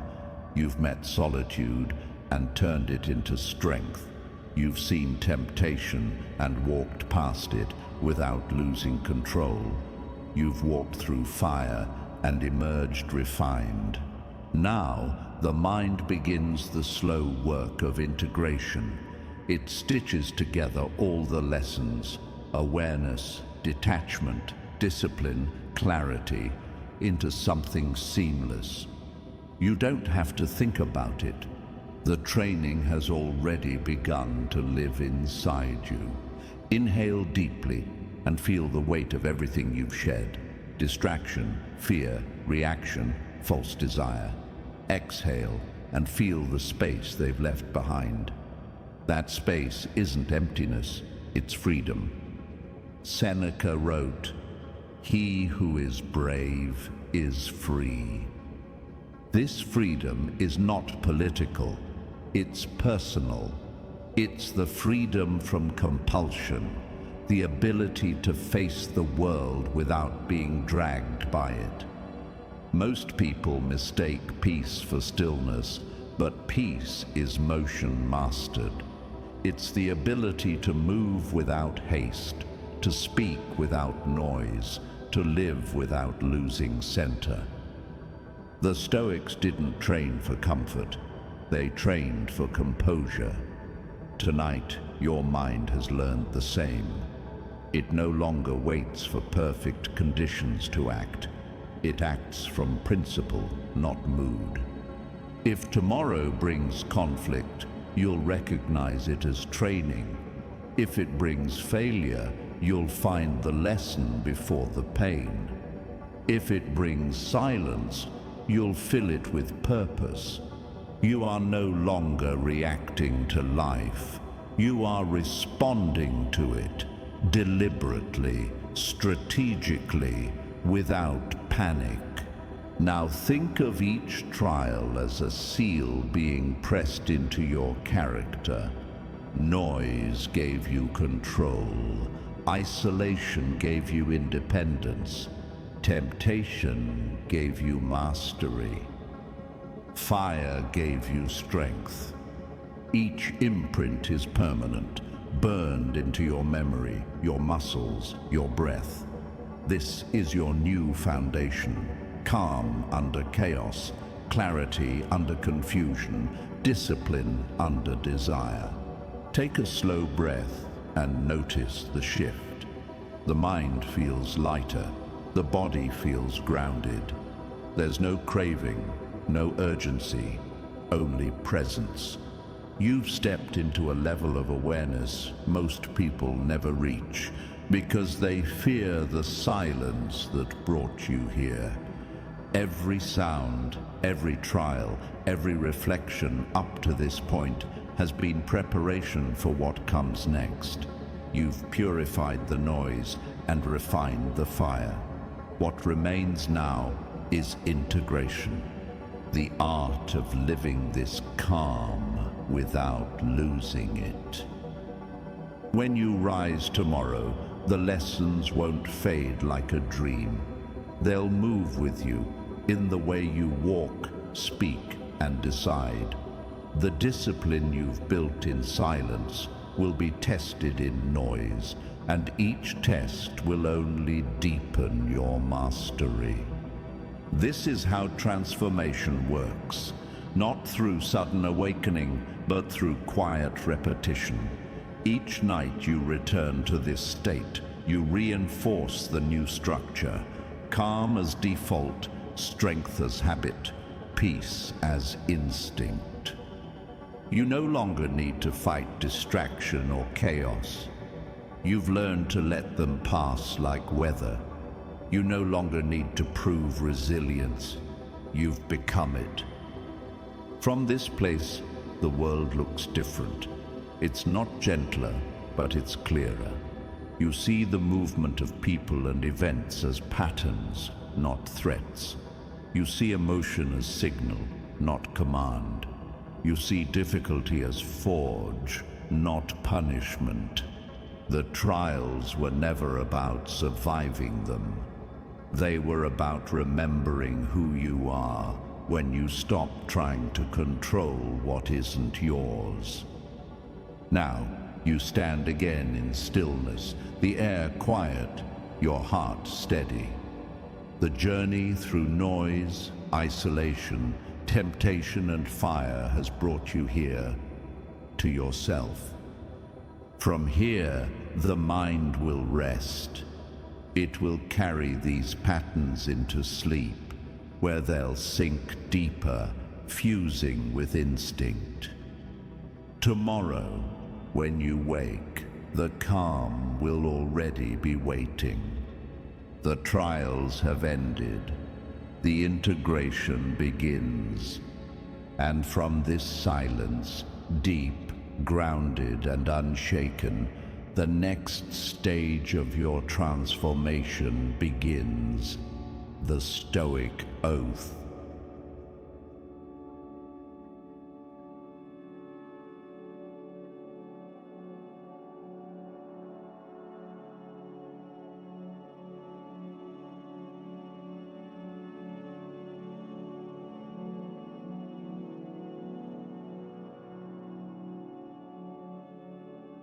You stand now in the aftermath of transformation. The noise, the fire, the trials, all have fallen silent. What remains is the essence of discipline, quiet strength. The mind, once scattered, is organized. The heart, once restless, is anchored. You are not empty, you are ready. This is the beginning of the Stoic Oath. Not a promise made to anyone else, but a declaration made in solitude, sealed in stillness. This oath is not spoken once and forgotten. It's lived, breathed, and tested every day until it becomes identity. Take a breath and feel the weight of this moment. The world outside will continue to pull at you. Noise, distraction, temptation, weakness. But what you build here will outlast all of it. This is not motivation. This is commitment. The Stoic Oath is a covenant between two versions of yourself. The one that reacts and the one that responds. The one that drifts and the one that directs. This oath is the line between them. You may not feel different yet, but you are standing on the border between who you were and who you are about to become. Every thought, every emotion, every impulse will now serve a single purpose: control. Seneca wrote, "We suffer more in imagination than in reality." The oath begins by stripping away that imagination, the stories, the fears, the constant rehearsing of defeat. The Stoic deals with reality, not projections. Repeat in your mind, "I no longer fight what I cannot control. I no longer chase what I cannot keep. I no longer fear what I can endure." Each line is a reprogramming command. You are instructing the mind to serve reason, not emotion. You are resetting the hierarchy of your inner world.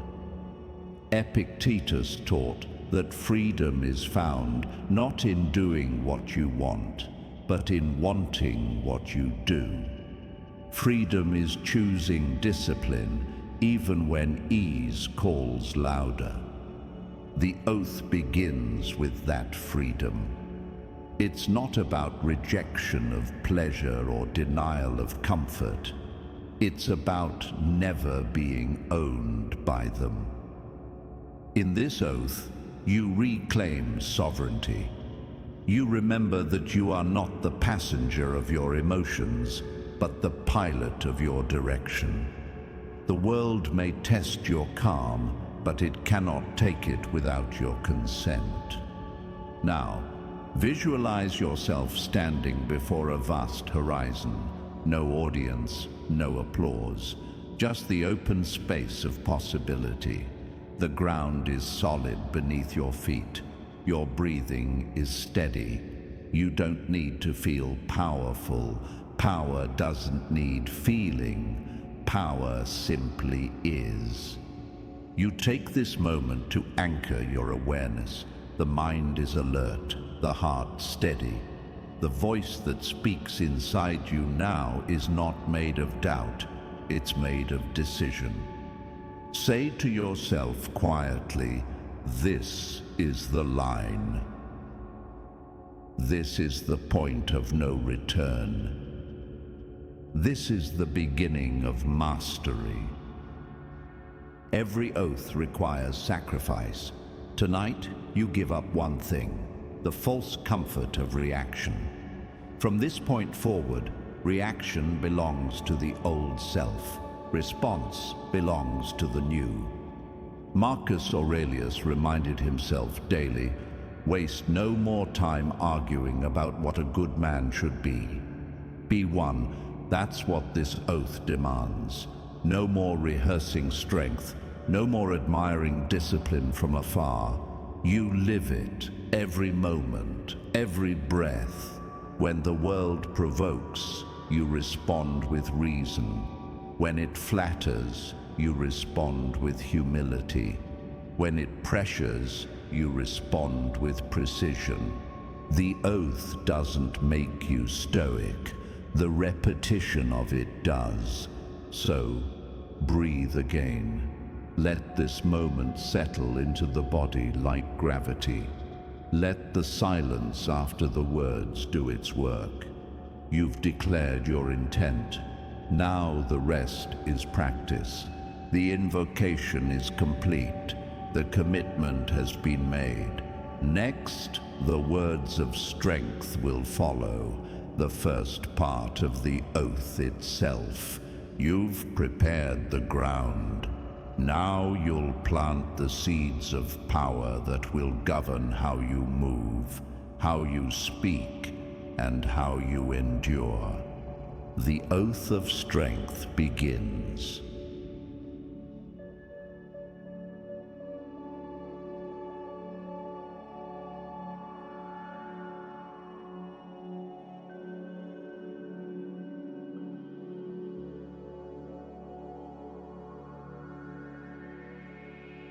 Strength isn't about size or noise.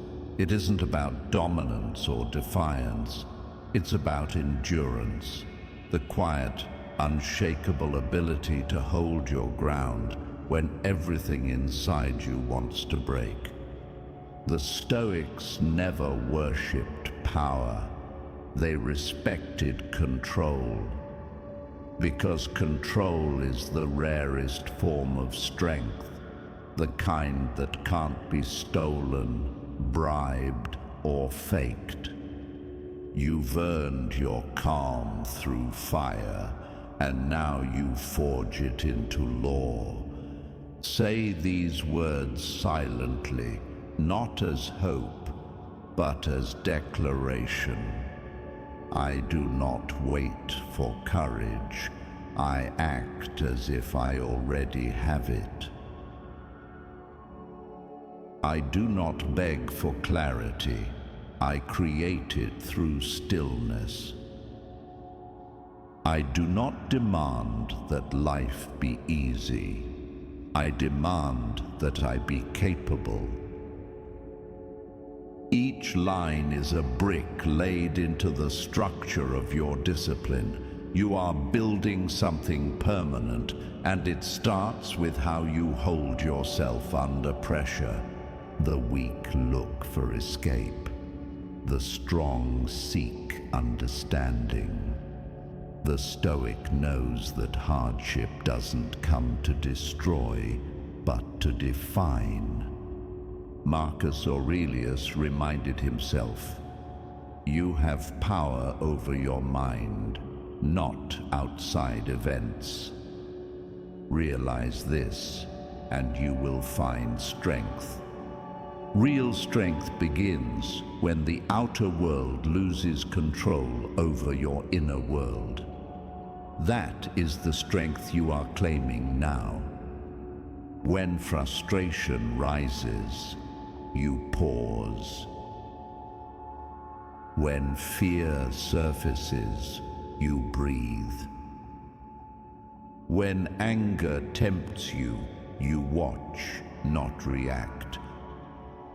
Because each time you hold the line, you prove that emotion may visit, but it does not rule. That's the discipline of endurance, allowing the storm to exist without letting it enter you. Seneca said, "Fire tests gold." Every challenge you've faced is evidence that you are worth testing. Weakness is not a flaw, it's untrained potential, and you've trained it. Every hour of reflection, every breath of silence has made you stronger. Say again, my strength is not in how much I can take, but in how little can move me. My power is not in reaction, but in restraint. My calm is not compliance, it is command. The Stoic does not prove strength by shouting, he proves it by not needing to. He doesn't need to be unshaken because nothing can shake what's rooted in principle. Your body may tremble, your mind may waver, but your will remains. Strength is not the absence of weakness, it's the decision to continue despite it. When fatigue comes, you will remember this oath. When frustration appears, you will return to this center. When chaos calls your name, you will not answer. Strength is repetition. It's practice under pressure. Every test life gives you is another opportunity to confirm this truth. Nothing external determines your peace. You do not collapse. You recalibrate. You do not surrender. You adjust your stance. You do not escape. You evolve. And in that process, something unbreakable forms. Not armor that hides you, but structure that holds you. This is the strength of the Stoic, built from awareness, tempered by fire, reinforced by calm. It's not strength that dominates others, it's strength that dominates the self. Every man wants control until he realizes what control requires: sacrifice. The willingness to endure discomfort without complaint, to act without approval, to suffer without bitterness. This is the path you've chosen, not the easy one, but the enduring one. Say it again quietly with conviction. I am not a product of comfort. I am a product of control. I am not shaped by ease. I am shaped by endurance. I do not seek lighter burdens. I seek a stronger back. This is not a moment of inspiration. It's installation. The mind is recording. The body is aligning. The identity is setting in. Strength is now your default. Composure is your instinct. And when the next trial comes, and it will, you won't rise to meet it. You'll already be standing. The oath of strength is complete. Now strength must evolve into precision. The quiet discipline that shapes every choice, every word, every moment of action. Next begins the oath of discipline.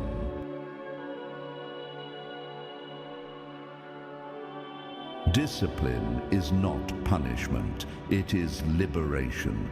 The untrained see it as confinement, But to the Stoic, discipline is control translated into motion. It's the system that turns intention into outcome, philosophy into life. Strength endures, discipline directs. Strength holds the line.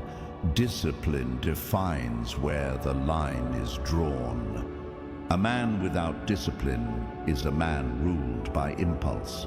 A man with discipline is ruled by purpose. And that difference over time separates chaos from greatness.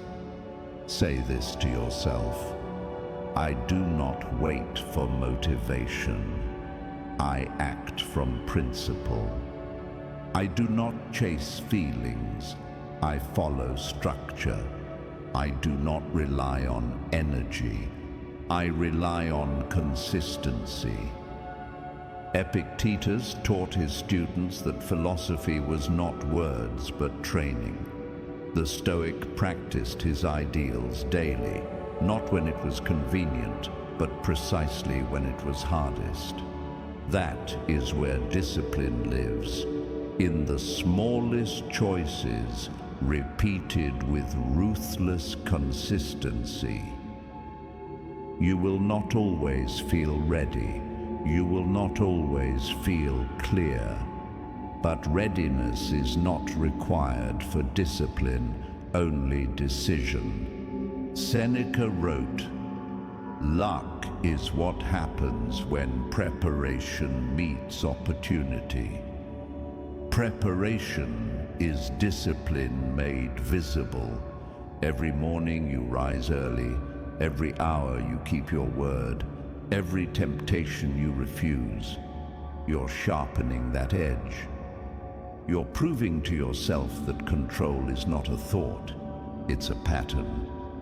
Discipline is built in the mundane, not in heroic gestures, but in simple repetition. You eat clean when no one's watching. You speak truth when silence would be easier. You follow through on what you promised, even when the reward is invisible. Discipline begins with respect, not for others, but for yourself. A man who cannot trust his own word cannot lead his own mind. You train discipline by keeping promises that no one else will ever know you broke. Say these words: I am the sum of my habits. I am the architect of my routine. What I repeat, I become. The world will always tempt you with shortcuts, ease disguised as efficiency, comfort disguised as reward. But nothing great is built in haste. The Stoic moves with precision. Discipline is the art of deliberate pace, never rushed, never delayed, only steady. When you act with discipline, every motion has purpose, every silence has weight, every breath, direction. Marcus Aurelius reminded himself, "At dawn, when you rise unwillingly, let this thought be present. I am rising to do the work of a human being." The discipline you practice is not mechanical, it's moral. It's the declaration that you will do what's right over what's easy, again and again, until right becomes instinct. There will be days when fatigue wins small battles, when focus wavers, when emotion drags you toward distraction. But discipline is not about perfection, it's about return. Every time you fall back to focus, you double your strength. Say again, when I fail, I return faster. When I fall, I rise cleaner. When I drift, I correct sooner. That's the power of disciplined men. Not that they never slip, but that they never stay fallen. Discipline is devotion without applause. It's sacred repetition. It's quiet progress made visible only in hindsight. When others burn out, you remain. When others seek shortcuts, you refine the process. When others rush, you pace yourself like a sculptor, carving the masterpiece slowly, one strike at a time. Every act of discipline, no matter how small, builds proof that you are in control, and that proof becomes confidence. Confidence not in outcome, but in effort. There's a moment in every man's life when he realizes that freedom and discipline are not opposites. They are the same thing. Discipline is the structure that keeps freedom alive. So say it now with conviction. I am free because I am disciplined. I am calm because I am consistent. I am unshaken because I am prepared. Your life will always rise to the level of your discipline, not your potential, not your desire, your discipline. The oath of discipline is the foundation that keeps strength from turning into arrogance and control from turning into chaos. You've now established strength and built structure. The next step is direction, purpose. Strength without purpose is fire without aim. Discipline without purpose is routine without meaning. Next, you will speak the words that give both shape and mission, the oath of purpose.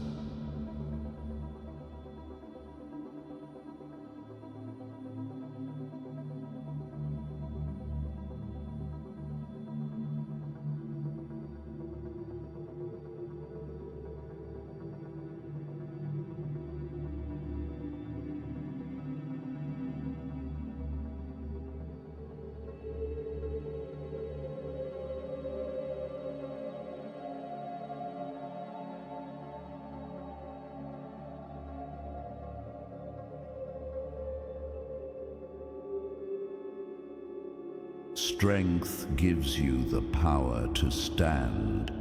Discipline teaches you how to act. But without purpose, both are blind. Purpose is what makes suffering meaningful. It's what separates endurance from direction, persistence from progress. A man without purpose can survive, but he cannot lead, not others and not himself. Purpose is not found, it's forged.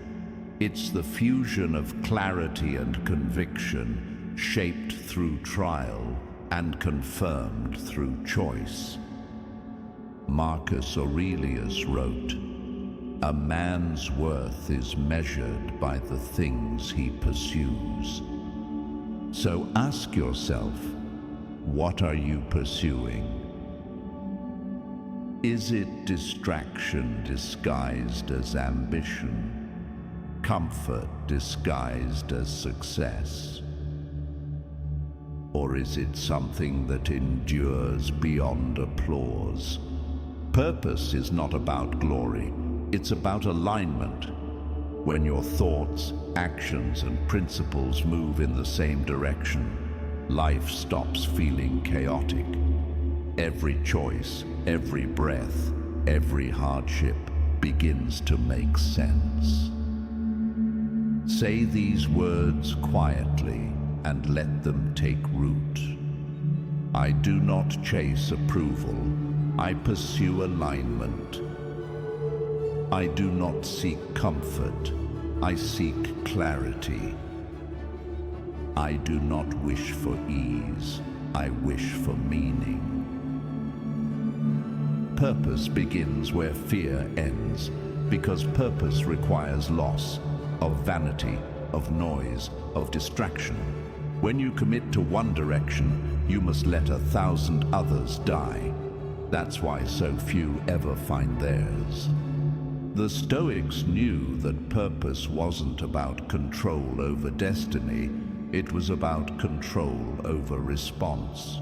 You don't need certainty to act, you only need reason to act rightly. Epictetus taught, first say to yourself what you would be, then do what you have to do. That is purpose distilled into a single command. Decide who you are and prove it. Every morning you wake, the world will try to convince you that you're lost, that you're behind, that your path must look like someone else's. But purpose doesn't compete, it commits. You've already seen that strength without purpose burns out.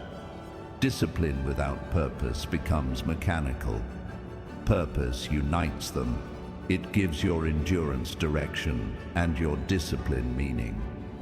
Take a moment and visualize it, the life you want to live. Not the fantasy, the real one. A life of calm under pressure. A life guided by values, not moods. A life where success is not applause, but alignment. This vision is not a wish, it's a compass. It doesn't promise ease, but it ensures direction. Now, make the internal vow that separates ordinary men from those who live deliberately. I will not live by accident. I will not move without intention. I will not speak without purpose. Your purpose is not grand or distant, it's practical. It's the principle behind every action. When you eat, train, speak, or work, do it as a reflection of your values. That's the Stoics' way. Seneca said, "If one does not know to which port one is sailing, no wind is favorable." Purpose gives your discipline a destination. It turns struggle into navigation. It gives peace a place to rest. Purpose does not need to be shouted. It needs to be lived quietly, daily, consistently. Your strength now has direction. Your discipline has reason. Your control has meaning. Say this final vow to seal the oath of purpose. I will live by principle, not pressure. I will act with reason, not reaction. I will pursue what outlives me. When you wake tomorrow, the world will test this oath. Distraction will tempt you, fear will whisper, comfort will call. But the man who lives by purpose does not need noise to know where he's going. He moves in silence. He speaks with precision. He endures with meaning.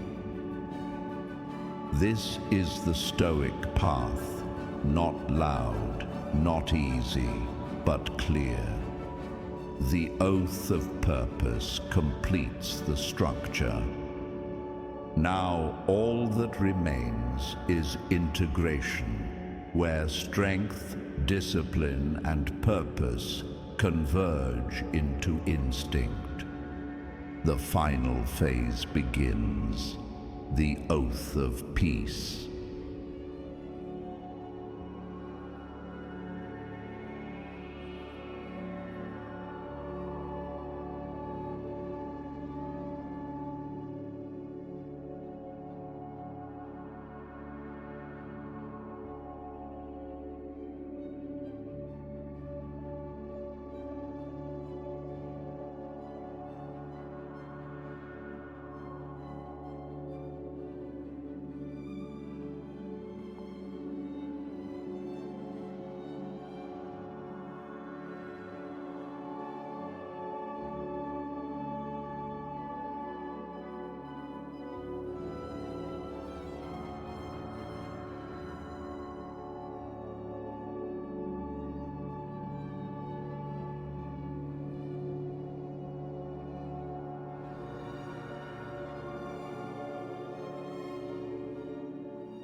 Peace is not the absence of struggle. It is the mastery of response. It is the point where strength, discipline, and purpose converge and stop competing. It is the quiet confidence of a man who has faced himself and no longer needs to run. Every warrior seeks victory, every philosopher seeks truth, but the Stoic seeks peace, not as retreat, but as realization. Peace is not weakness, it is controlled power, perfectly aimed. You have walked through noise, through isolation, through fire. You've declared strength, sworn discipline, and chosen purpose. And now, in this stillness, you arrive at what the Stoics called ataraxia, unshakable calm. The state of inner equilibrium, where nothing external can disturb what has been made right within. Say this silently to yourself: I do not seek peace through escape. I find peace through endurance. I do not chase stillness. I create it by mastering myself. I do not depend on the world's calm. I carry my own. Peace is not a feeling to be found. It is a system to be maintained. It's the practiced rhythm of breath over impulse, reason over reaction. It's the reflex you build when you've seen that emotion is just weather and you are the mountain beneath it. Marcus Aurelius wrote, "Nowhere can man find a quieter or more untroubled retreat than in his own soul." That's where you are now, inside that retreat, built not by chance, but by choice. Peace is misunderstood by most because it looks passive, but true peace is posture, the stance of a man who refuses to be provoked by anything unworthy of his energy. When others rage, you remain. When others panic, you breathe. When others demand chaos, you offer presence. This peace doesn't mean you feel nothing. It means you feel everything and still choose control. You are not numb, you are precise. The Stoics never denied emotion, they denied slavery to it. Peace is that sovereignty, the ability to feel without being ruled. Say these words: my peace is my power. My calm is my weapon. My silence is my advantage. This peace cannot be broken because it does not depend on conditions. It exists in failure as it does in success, in solitude as it does in noise. It is the same peace Marcus carried while ruling an empire in crisis. The same peace Epictetus found in chains. The same peace Seneca held while facing death. It is the peace of men who learned that control of the self is the only true freedom. You have earned that same freedom. Peace does not require the world to change. It requires you to remember that the world cannot touch what you've made still. So breathe. Let the air fill your chest slowly. This is what control feels like. This is what real peace is. Not fragile, not fleeting, but foundational. From this point forward, you carry your peace as armor. It will not prevent storms. It will let you walk through them untouched. You will face noise again. You will face pressure, temptation, and chaos again. But the difference is this: you will not lose yourself inside them. You will move as the Stoic moves, slow, deliberate, aware. Because peace is not what follows the fight. Peace is the state from which you fight. Say one last vow: I am calm, even when tested.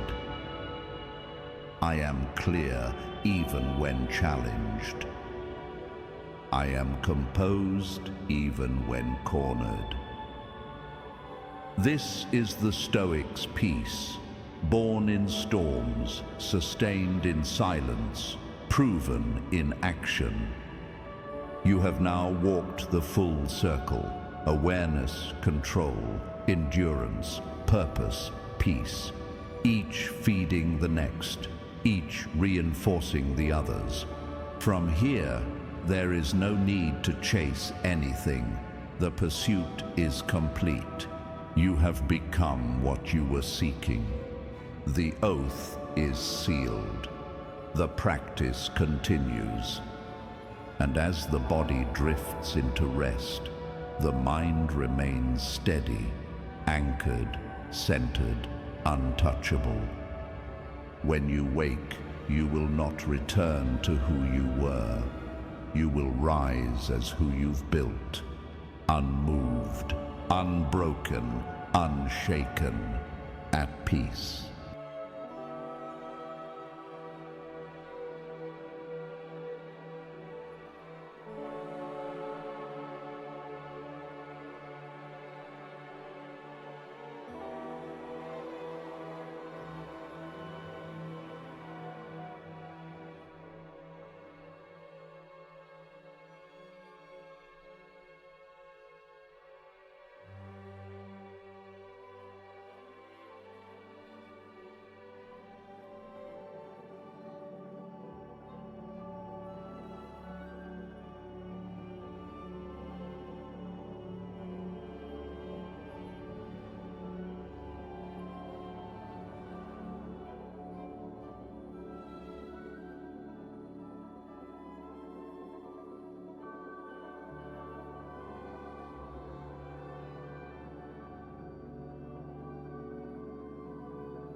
The world is quiet again. The breath is slow. The body still. The long journey of the mind has brought you here, beyond the noise, beyond the fire, beyond every oath spoken in silence. You've endured the trials. You've taken your oaths. You've seen yourself rebuilt from the fragments of chaos.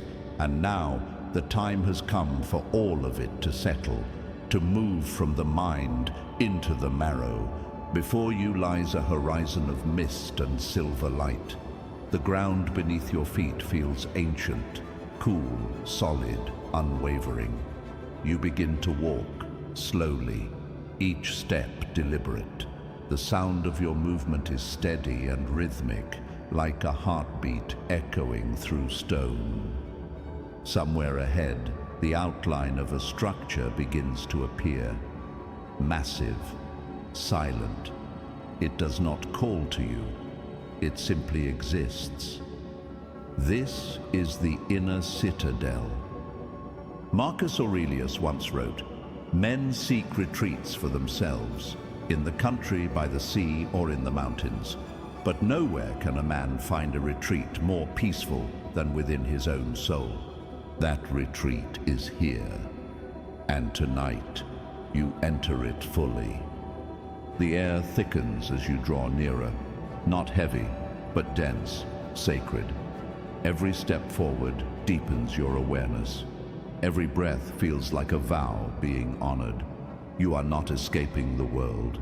You are returning to command of it. The walls of the citadel rise slowly out of the fog, carved from stone so old it seems eternal. They are not pristine.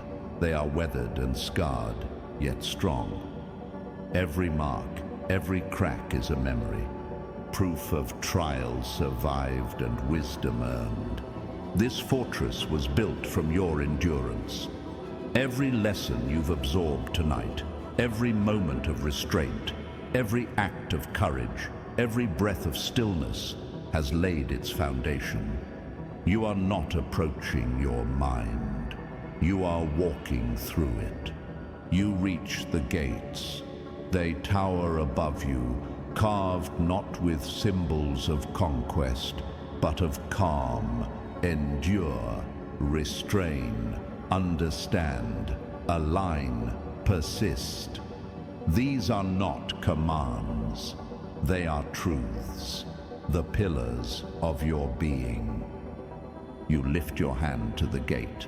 The surface is cold, smooth, alive with memory. There is no lock. There never was. The gates yield quietly, as if they've been waiting. The world behind you fades into silence. The world within opens wide. Inside, the air changes. It carries warmth, not heat, but presence. Faint light lines the corridor ahead, pulsing softly with each of your breaths. The sound of the outside world is gone. All that remains is this, the rhythm of calm, the pulse of discipline. You take a step forward, then another. The echo of your movement ripples through the vast space, merging with a faint hum, as if the walls themselves are breathing with you. This is what the Stoics meant when they spoke of the fortress of the soul.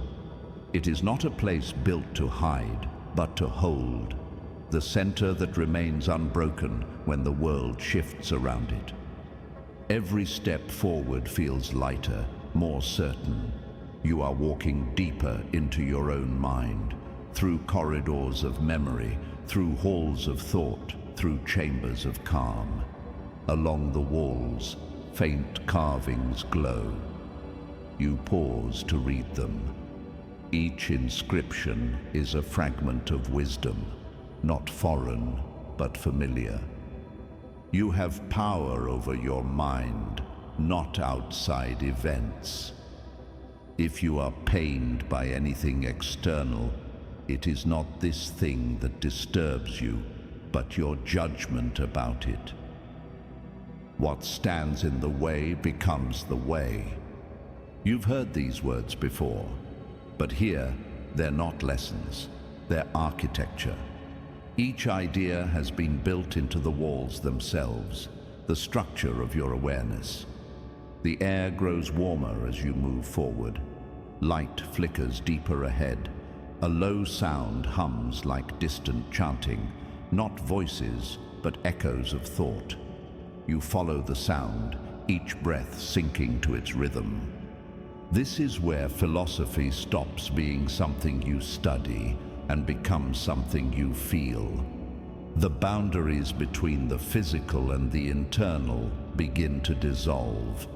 You are calm, grounded, and entirely awake within yourself. The path narrows, and at its end stands an archway glowing faintly gold. Through it, you can sense movement, light, sound, and whisper. This is the first inner hall, the Hall of Wisdom. It is here that the voices of the Stoics, Zeno, Epictetus, Seneca, Marcus, live not as distant echoes of history, but as currents in your own mind. They are not speaking to you, they are speaking through you. You take one final breath before crossing the threshold. The body relaxes, the breath steadies, the mind opens completely. You step forward into the hall, and as you do, the whispers begin, not as sound, but as presence. Ancient wisdom reshaping itself into modern calm. Ideas becoming instincts. You have entered the next sanctum, the Hall of Wisdom.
You step through the archway, and the air changes again.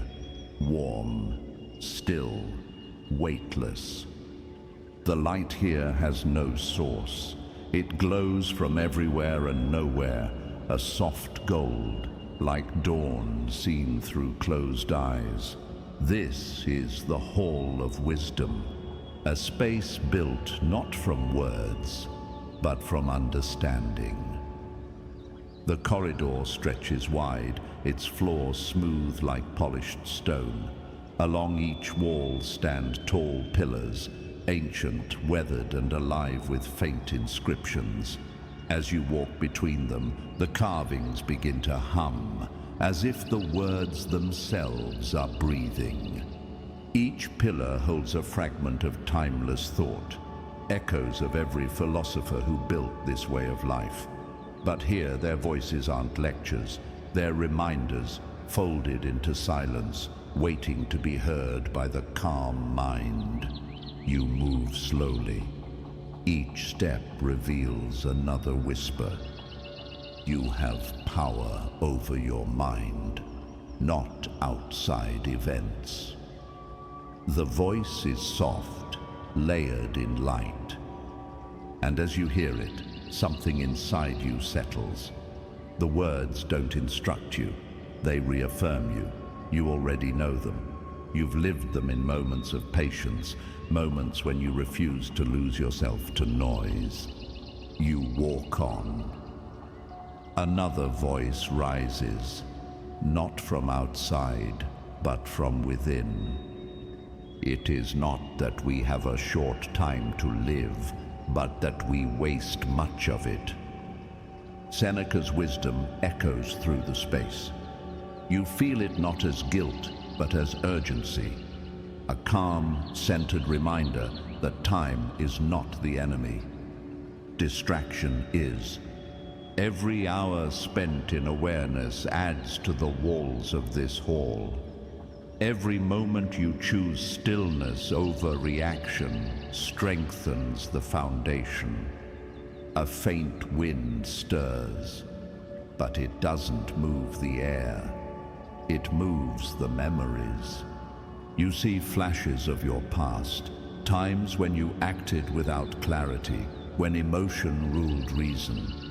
They flicker briefly, then dissolve into light. The hall does not judge them, it integrates them. Every mistake becomes part of the architecture. You stop before another pillar. The carving glows brighter. If you are pained by any external thing, it is not this thing that disturbs you, but your judgment about it. The line sinks deep. You feel it echo beneath your ribs. You realize that this wisdom is not an ideal, it's anatomy. The nervous system, the heartbeat, the thoughts, all learning the same lesson in unison, that pain ends where perspective begins. You take a breath, long, controlled. The light flickers with your inhale, steadies with your exhale. The hall responds to your rhythm, as though the structure itself is alive with your awareness. The walls ahead shimmer faintly, and the next voice comes, calm, patient, resolute. The impediment to action advances action. What stands in the way becomes the way. Marcus Aurelius. The same truth that carried you through the fire now anchors itself here. Every obstacle, every test, every pressure. It was never punishment. It was the forge. The fire didn't destroy you. It revealed what was real. The ground beneath you hums slightly, like the resonance of a deep string. It's the frequency of understanding, the awareness that you are no longer collecting lessons. You are embodying them. You walk farther. The hall widens. The whispers begin to blend together now. Not words anymore, but vibrations. You recognize the meaning in them, even without language. Courage, patience, temperance, justice. The four virtues live in this sound. They don't speak in order. They flow together like a river. Each one supports the other. Each one strengthens the foundation of your mind. You move through the current of wisdom, and it begins to wash over you completely. There's no separation between your body and the hall now. You are the architecture. You are the echo. You reach the center of the hall, a circular chamber open to the sky. Above you, stars shimmer faintly in the dark, perfectly still. You stand in the center, and a final whisper emerges, quiet but commanding. Don't explain your philosophy. Embody it. You close your eyes. The voice fades. The silence that follows is not empty. It's total. You realize that this hall is not a place to learn. It's a place to remember, to recognize that wisdom doesn't belong to the past. It belongs to practice. You stand there for a while, breathing in the calm, breathing out the noise. Every breath carves the lesson deeper, and then slowly the light begins to dim, not into darkness, but into warmth. Ahead, another passage reveals itself, narrower, flickering with a deeper orange glow. You recognize the sound before you see it, the low crackle of fire. It is not the trial of destruction this time. It is the chamber of transformation. the inner fire that no longer burns to test you, but to strengthen you. You take a final breath in the hall of wisdom. The air feels clear, light, pure. You bow your head, not in submission, but in gratitude. Then you turn toward the glow. Your steps are slow, steady, grounded. The corridor curves, narrowing into a small archway. Beyond it, you see the flames dancing gently, controlled, warm, alive. You step toward them, ready to enter the next chamber, the chamber of courage.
The warmth meets you before the light does.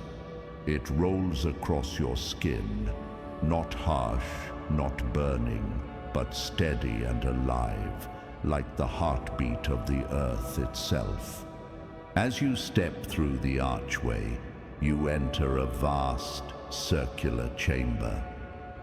The walls are dark stone, lined with faint lines of orange and gold, as though veins of molten light run through them. At the center burns a single quiet flame. It doesn't roar. It doesn't demand attention. It simply exists, controlled, focused, eternal. This is the chamber of courage. And in this place, you will not fight fear. You will understand it. Marcus Aurelius wrote, "If it is endurable, then endure it. Stop complaining." These words were not meant as cruelty. They were a reminder that most of what we fear is not unbearable. It is misunderstood. You walk closer to the flame. Each step illuminates another layer of your thoughts, the doubts that whisper, the fears that linger, the quiet self-questioning that hides behind strength. All of them begin to rise in the warmth of this chamber. But instead of resisting, you stand still. You watch them surface. You breathe, and you let the heat wrap around you. Fear begins to lose its edges in this light. It stops being something external, an enemy to defeat, and becomes something internal, something human. Courage is not the absence of fear. It's the decision to stay, to hold your ground, to continue breathing when the air feels heavy. Epictetus said, "No man is free who is not master of himself." Freedom begins here, in the willingness to stay steady while the mind trembles. You watch the flame.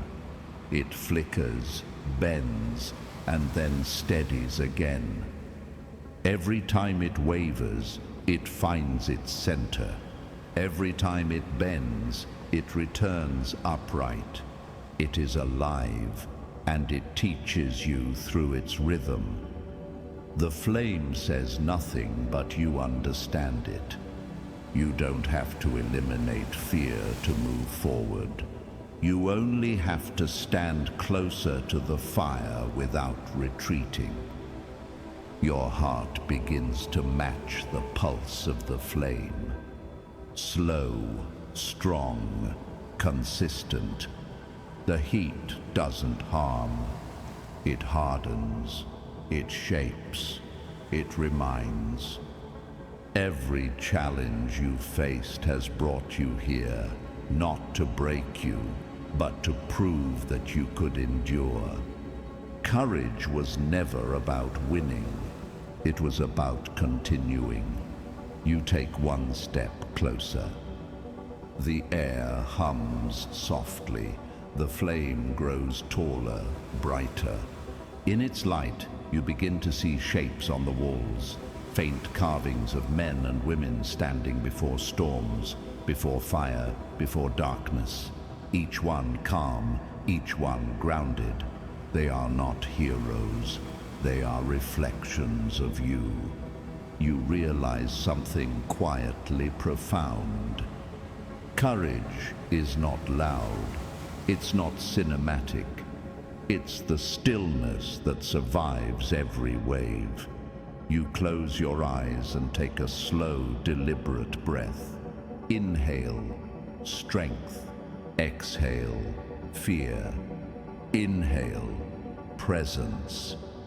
Exhale, reaction. The chamber responds.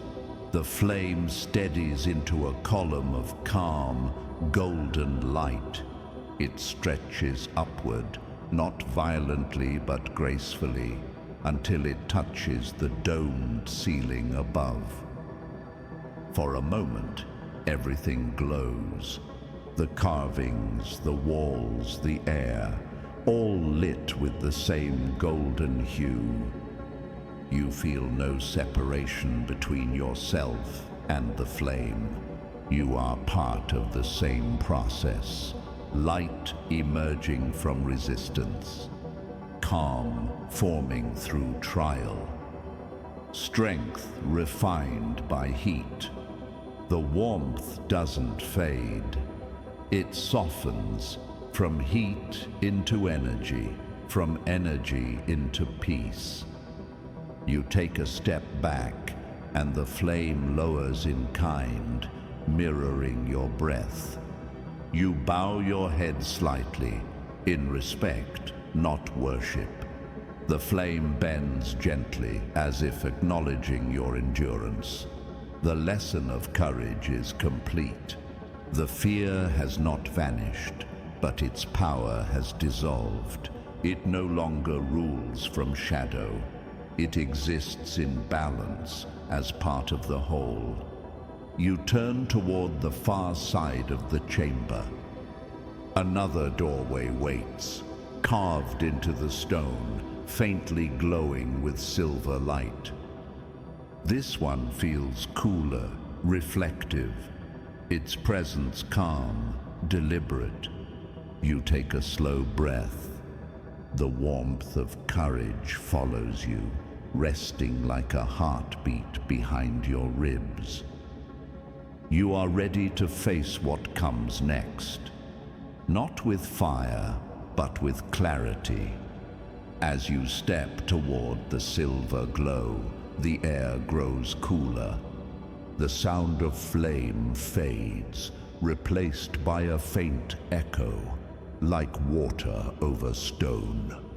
You've entered the corridor that leads to reflection, not the mirror of awareness, but the mirror of judgment and justice.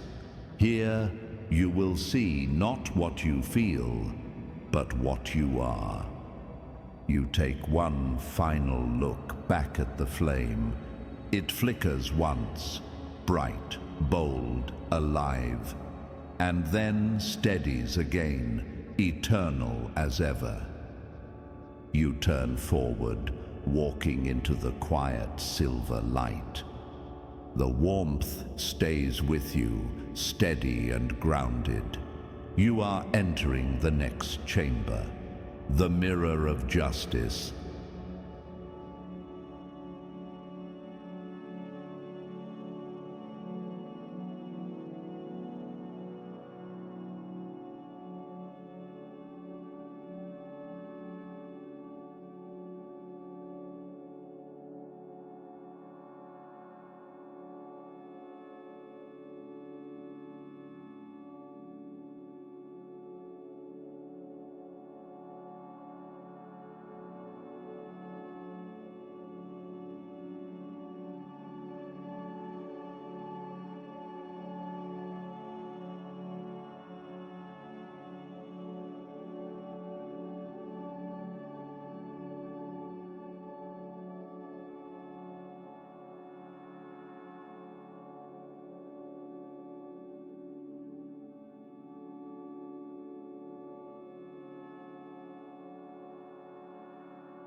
The warmth fades with each step, replaced by a still silver calm.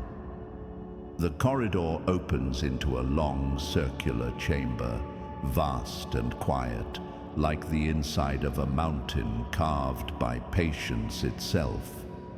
The air feels different here, cooler, thinner, balanced. This is the mirror of justice, not the justice of courts or laws, but the justice of the Stoic soul, the harmony between who you are and who you claim to be. The space hums faintly, alive with symmetry. You feel it before you see it. The gentle pulse of alignment, the weightless rhythm of truth. At the far end of the chamber stands a mirror, tall, ancient, perfectly still. Its surface isn't glass, but something fluid, metallic, alive. As you approach, it doesn't reflect your face. It reflects your choices. Each step closer brings forth an image. Moments from your life that shaped you. Times when you spoke truth, even when silence would have been safer. Times when you faltered, but corrected. Times when you looked away when you should have stood firm. They pass like slow waves across the surface, not to shame you, but to show you. Justice is not perfection, it is balance. Marcus Aurelius wrote, "If it is not right, do not do it.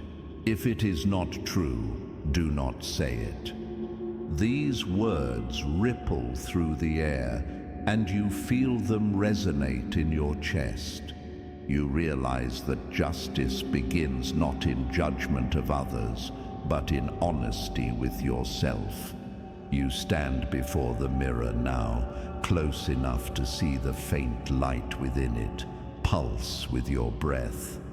You don't flinch from what you see, you simply watch. And as you do, something shifts. The reflections begin to merge, forming not images of past or future, but the quiet outline of a steady presence. You as you are, unmasked. This version of you does not need approval. It does not need defense. It stands calm, aware, accountable. You hear Epictetus whisper in the distance, "Know first who you are, then adorn yourself accordingly." The mirror ripples softly, then clears again. You see not just what you've done, but what you've become. The man who endures without resentment, the one who speaks without falsehood, the one who acts not for gain, but for integrity. Justice, the Stoics knew, was not about reward, it was about rightness. A disciplined harmony between thought, word, and deed. That is the image now taking form in the mirror before you, not flawless, but whole. You raise your hand and touch the surface. It's warm, alive. The reflection ripples, then stabilizes. You watch as your image aligns with itself, the self you've built through every lesson, every trial, every act of restraint. You are not looking into a reflection anymore. You are looking into integration. The man in the mirror is no longer a goal, he is real. You step back. The chamber responds. The silver light deepens to a calm gray blue, the color of steady skies. The air carries a stillness that feels earned. The lesson of justice is complete. You understand now. To live justly is to live in alignment. To act justly is to act without contradiction. To be just is to be whole. You take a slow breath. Each inhale reaffirms what the mirror revealed. Each exhale clears what no longer belongs. You turn to leave, and the mirror fades behind you, leaving only a faint reflection of light on the wall, a symbol of internal balance. Ahead, a faint doorway glows with soft green and gold, not metallic this time, but organic. You can smell faint traces of earth and water. You hear the whisper of wind through unseen leaves. This is the path to the final chamber, the one that waits beyond discipline, beyond trial, beyond judgment. The place where virtue becomes peace, the place of temperance. You walk toward the soft light, each step slower than the last. The air grows warm again, but gentler, life returning to balance. As you move closer, you feel no weight, no tension, only calm, only rest. You are entering the final sanctum of the citadel, the silent garden.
You pass through the final archway, and the air changes once again.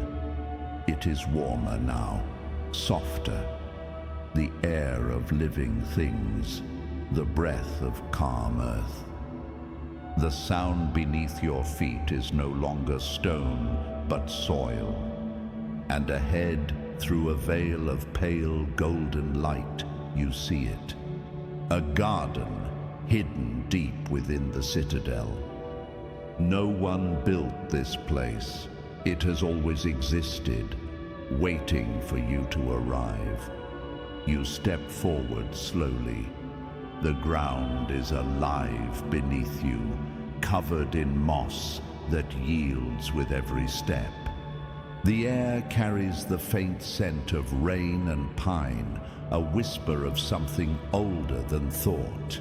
You hear the gentle rhythm of water, a stream winding through stone. Somewhere above, the sky is open, but the light is low, eternal twilight. This is the silent garden, the place where philosophy ends and peace begins. The virtue of temperance lives here, the art of balance, of knowing when enough is enough. Marcus Aurelius wrote, "Look within. Within is the fountain of good, and it will ever bubble up if thou wilt ever dig." You feel that truth here, in this soil, in this air. The fountain is not metaphor, it's real, and it flows quietly at the garden's center. A spring that never runs dry, because it draws from within you. You approach the stream and kneel beside it. The water is clear and still. When you look into it, you don't see reflection, you see depth.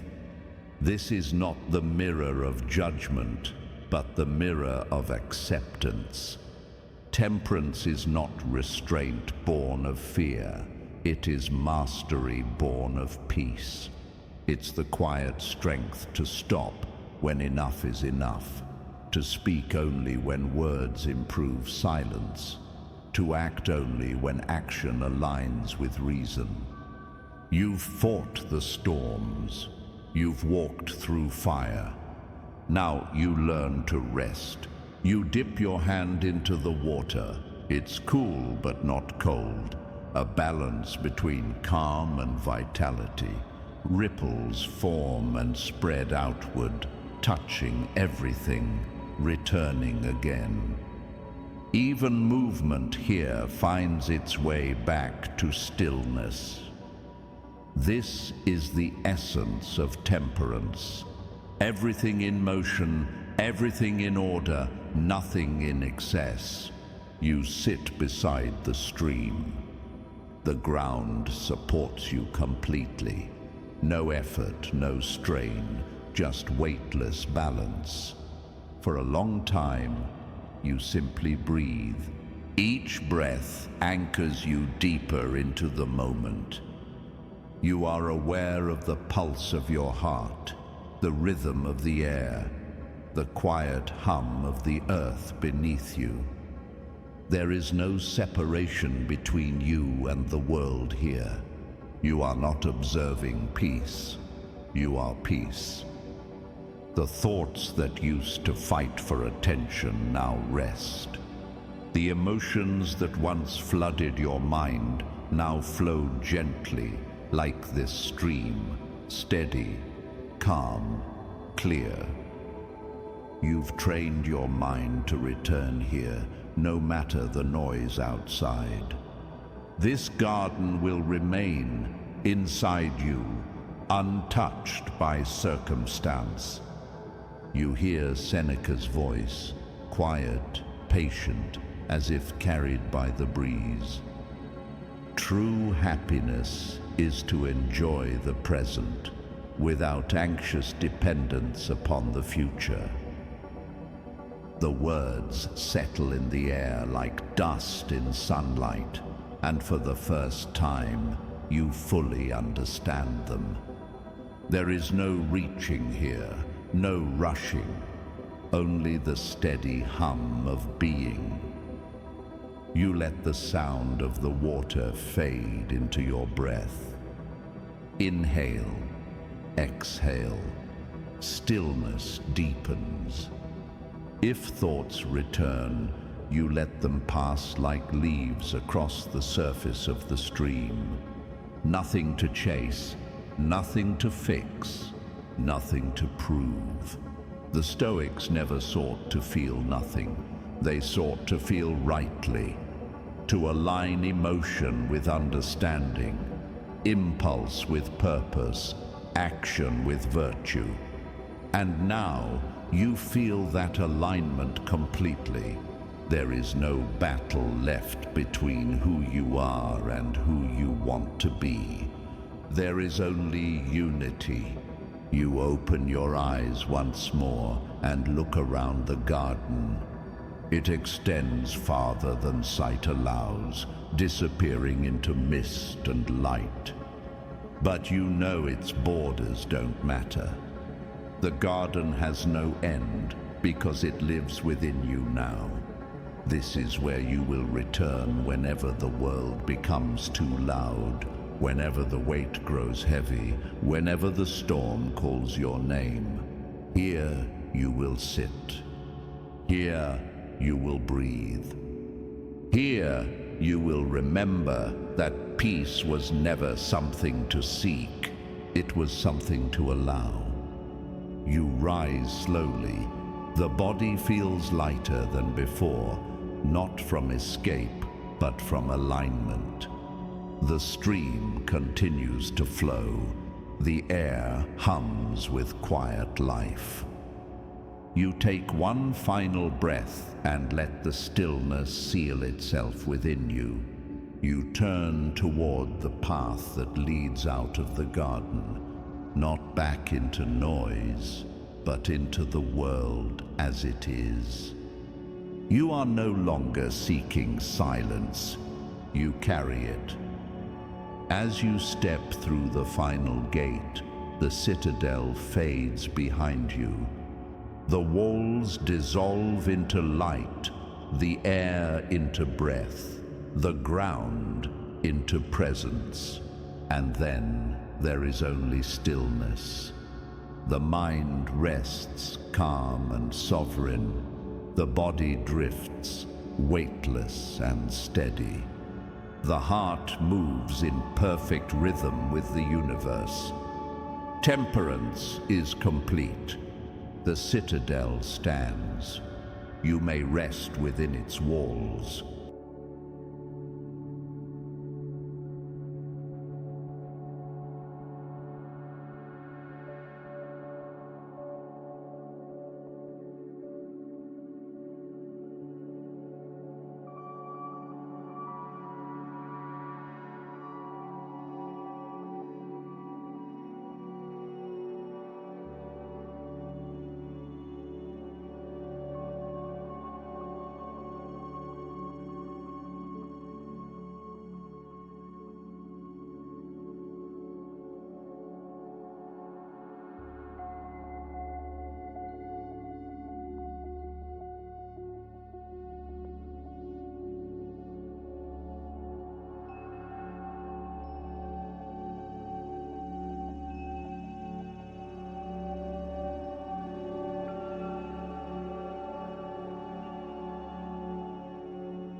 The garden is silent now, perfectly still, perfectly balanced. But as you stand there, something begins to stir beneath the quiet. Not noise, not thought. Something deeper. The sound of the citadel itself. The ground hums faintly. The air vibrates with low resonance. And from the distance, through the layers of stone and memory, you hear it. A voice, not separate from you, not above you, but within you. This is the echo chamber, the deepest layer of the mind, where understanding becomes instinct and words become wiring. You feel the vibration move through your chest, through your breath, through your bones. It's your own voice, multiplied, harmonized, reflected back by the structure you built. Every affirmation spoken tonight, every oath, every vow, returns now, not as sound, but as code. The citadel is speaking them back to you, each voice a reflection of a different self. The voice of strength, deep and grounded. The voice of discipline, sharp and measured. The voice of purpose, calm and certain. They do not compete, they converge. The first voice rises, slow, low, steady. I do not wait for courage. I act as if I already have it. Then another voice, clearer, balanced, resonant. I do not chase feelings. I follow structure. I am free because I am disciplined. And then a third, lighter, almost distant, like thought drifting through water. I do not seek comfort. I seek clarity. I will live by principle, not pressure. The voices overlap now, one calm, one strong, one distant, layering into each other until they become indistinguishable from your own breathing. It's not a chorus, it's alignment, different tones of the same truth, vibrating in unison. Each repetition sinks deeper than the last. Each variation reaches a different layer of mind, the conscious, the dreaming, the silent. You are no longer listening to the affirmations, you are resonating with them. Your body, your breath, your awareness, all moving to the same rhythm. Then slowly, the echoes begin to fade, not away, but inward. The voices retreat, each one folding neatly into stillness, and in their place, a final whisper remains, quiet, unmistakable. You have built your citadel. You have forged your peace. You have become your own master. The air stills, the hum softens, the garden returns. But now you can feel something different. The affirmations still vibrating quietly inside you, like strings beneath the surface. Your inner citadel goes silent again, and in that silence, you hear those affirmations one last time.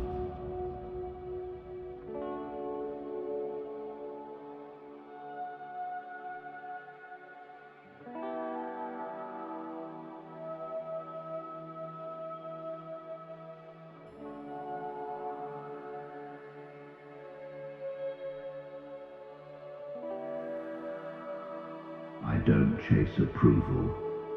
I earn respect through discipline. I don't chase approval. I earn respect through discipline. I don't react to pressure. I use it to sharpen focus. I don't react to pressure. I use it to sharpen focus. I don't need the world to be calm for me to be calm.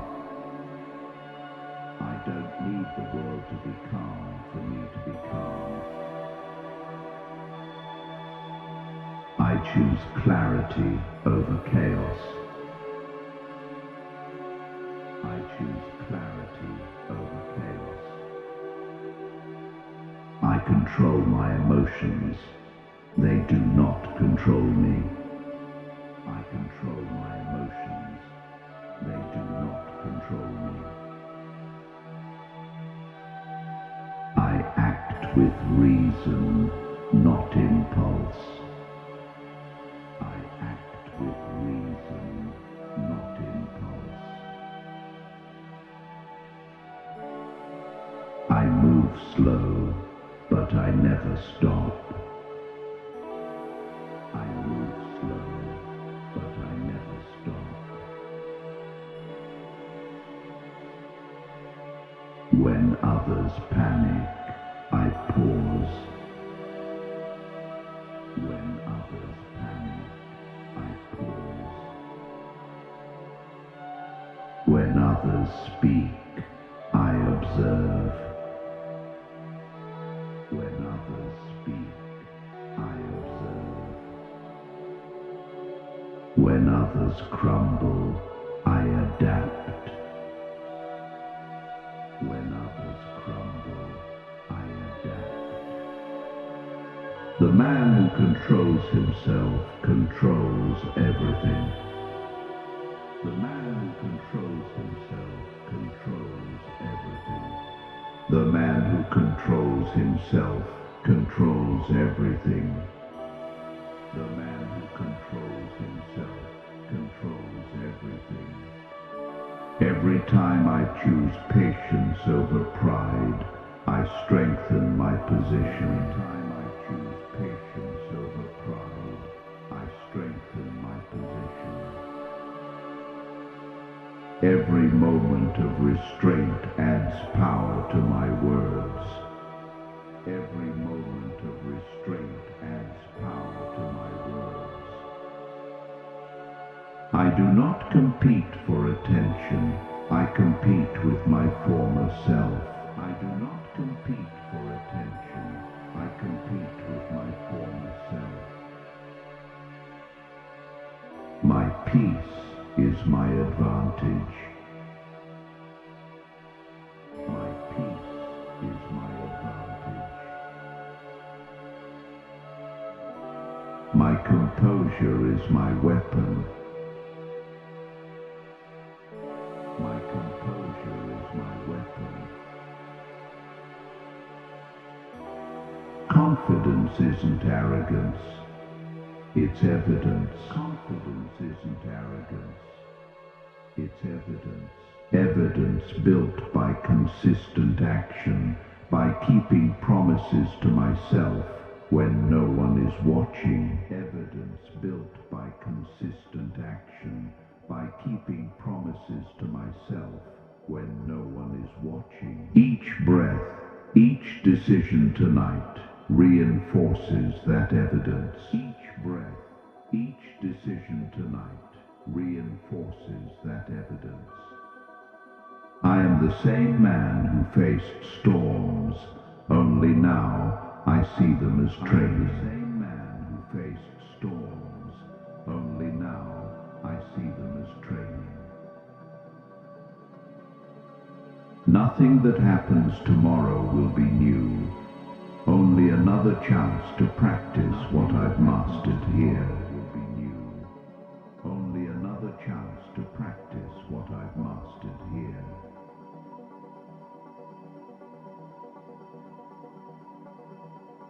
The world is chaotic, but I remain structured.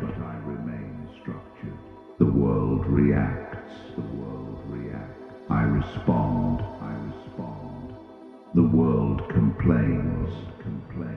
I adapt. The world rushes. I move with intent.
The echoes fade one by one until only stillness remains.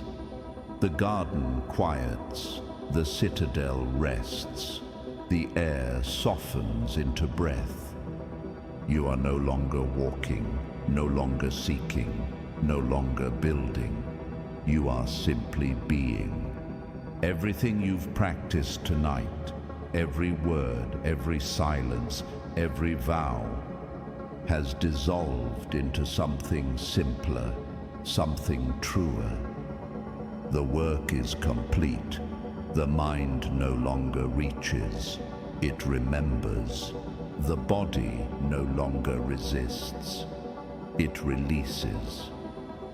The fortress stands within you now, unseen, unshakable, eternal.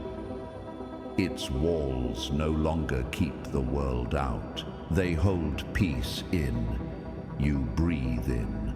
Calm fills the chest. You breathe out. The remnants of thought drift away. There is nothing left to fix, nothing left to prove, nothing left to seek. The work of becoming has given way to the art of being. Marcus Aurelius wrote, "Nowhere you can go is more peaceful, more free of interruptions than your own soul." You are there now. You've returned home. Let the breath guide you deeper.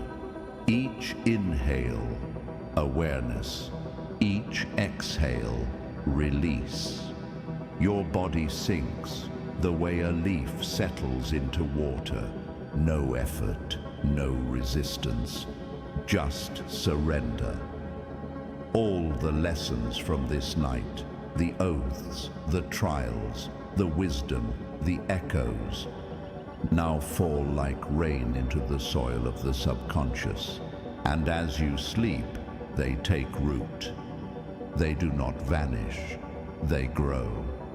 Tonight, philosophy becomes biology. Wisdom becomes instinct. Virtue becomes rhythm. You will not have to remember these words. They will remember you. When you wake, you will rise into the same world, but you will not meet it as the same man. The noise will still exist, but you will hear it differently. The challenges will still appear, but you will stand differently. The weight will still press, but you will carry it differently. Because you are not reacting anymore. You are responding, and response is the language of mastery. From this point forward, calm is your default. Discipline is your nature. Purpose is your direction. Peace is your home.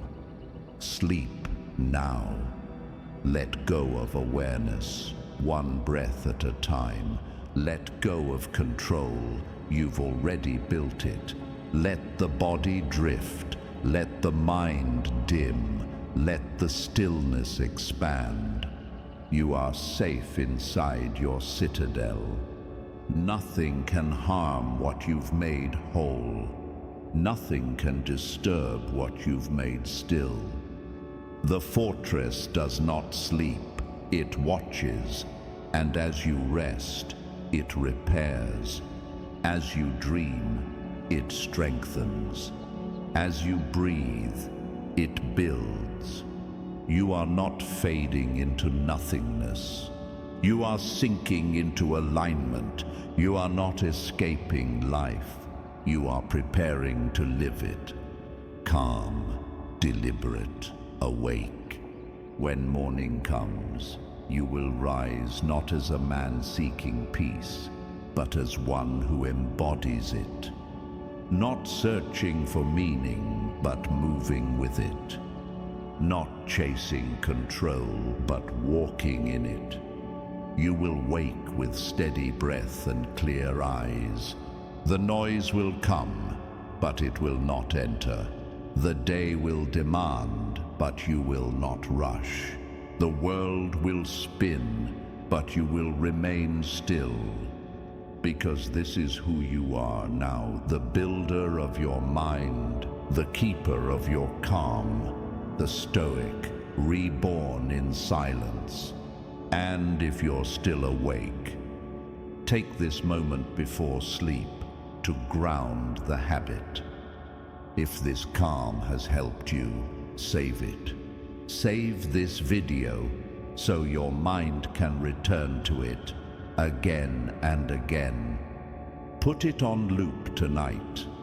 Let the affirmations reach deeper than memory until peace itself becomes practice. Subscribe so that each new night finds you a little more centered, a little more unshaken, a little more free. Because this isn't just a video, it's a ritual, your nightly reset. And when you return, your mind will know where it left off. Sleep deeply, rest fully, let the citadel hold you. The breath slows, the thoughts quiet. The body releases its final tension. Peace settles in. Composure stays. The fortress stands. And in the silence that follows, a new day begins, quietly within you.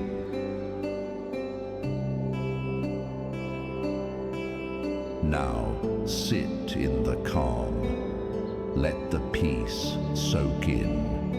Let your newfound strength melt away your concerns. Breathe deeply, and for the next few minutes, just exist as your new self.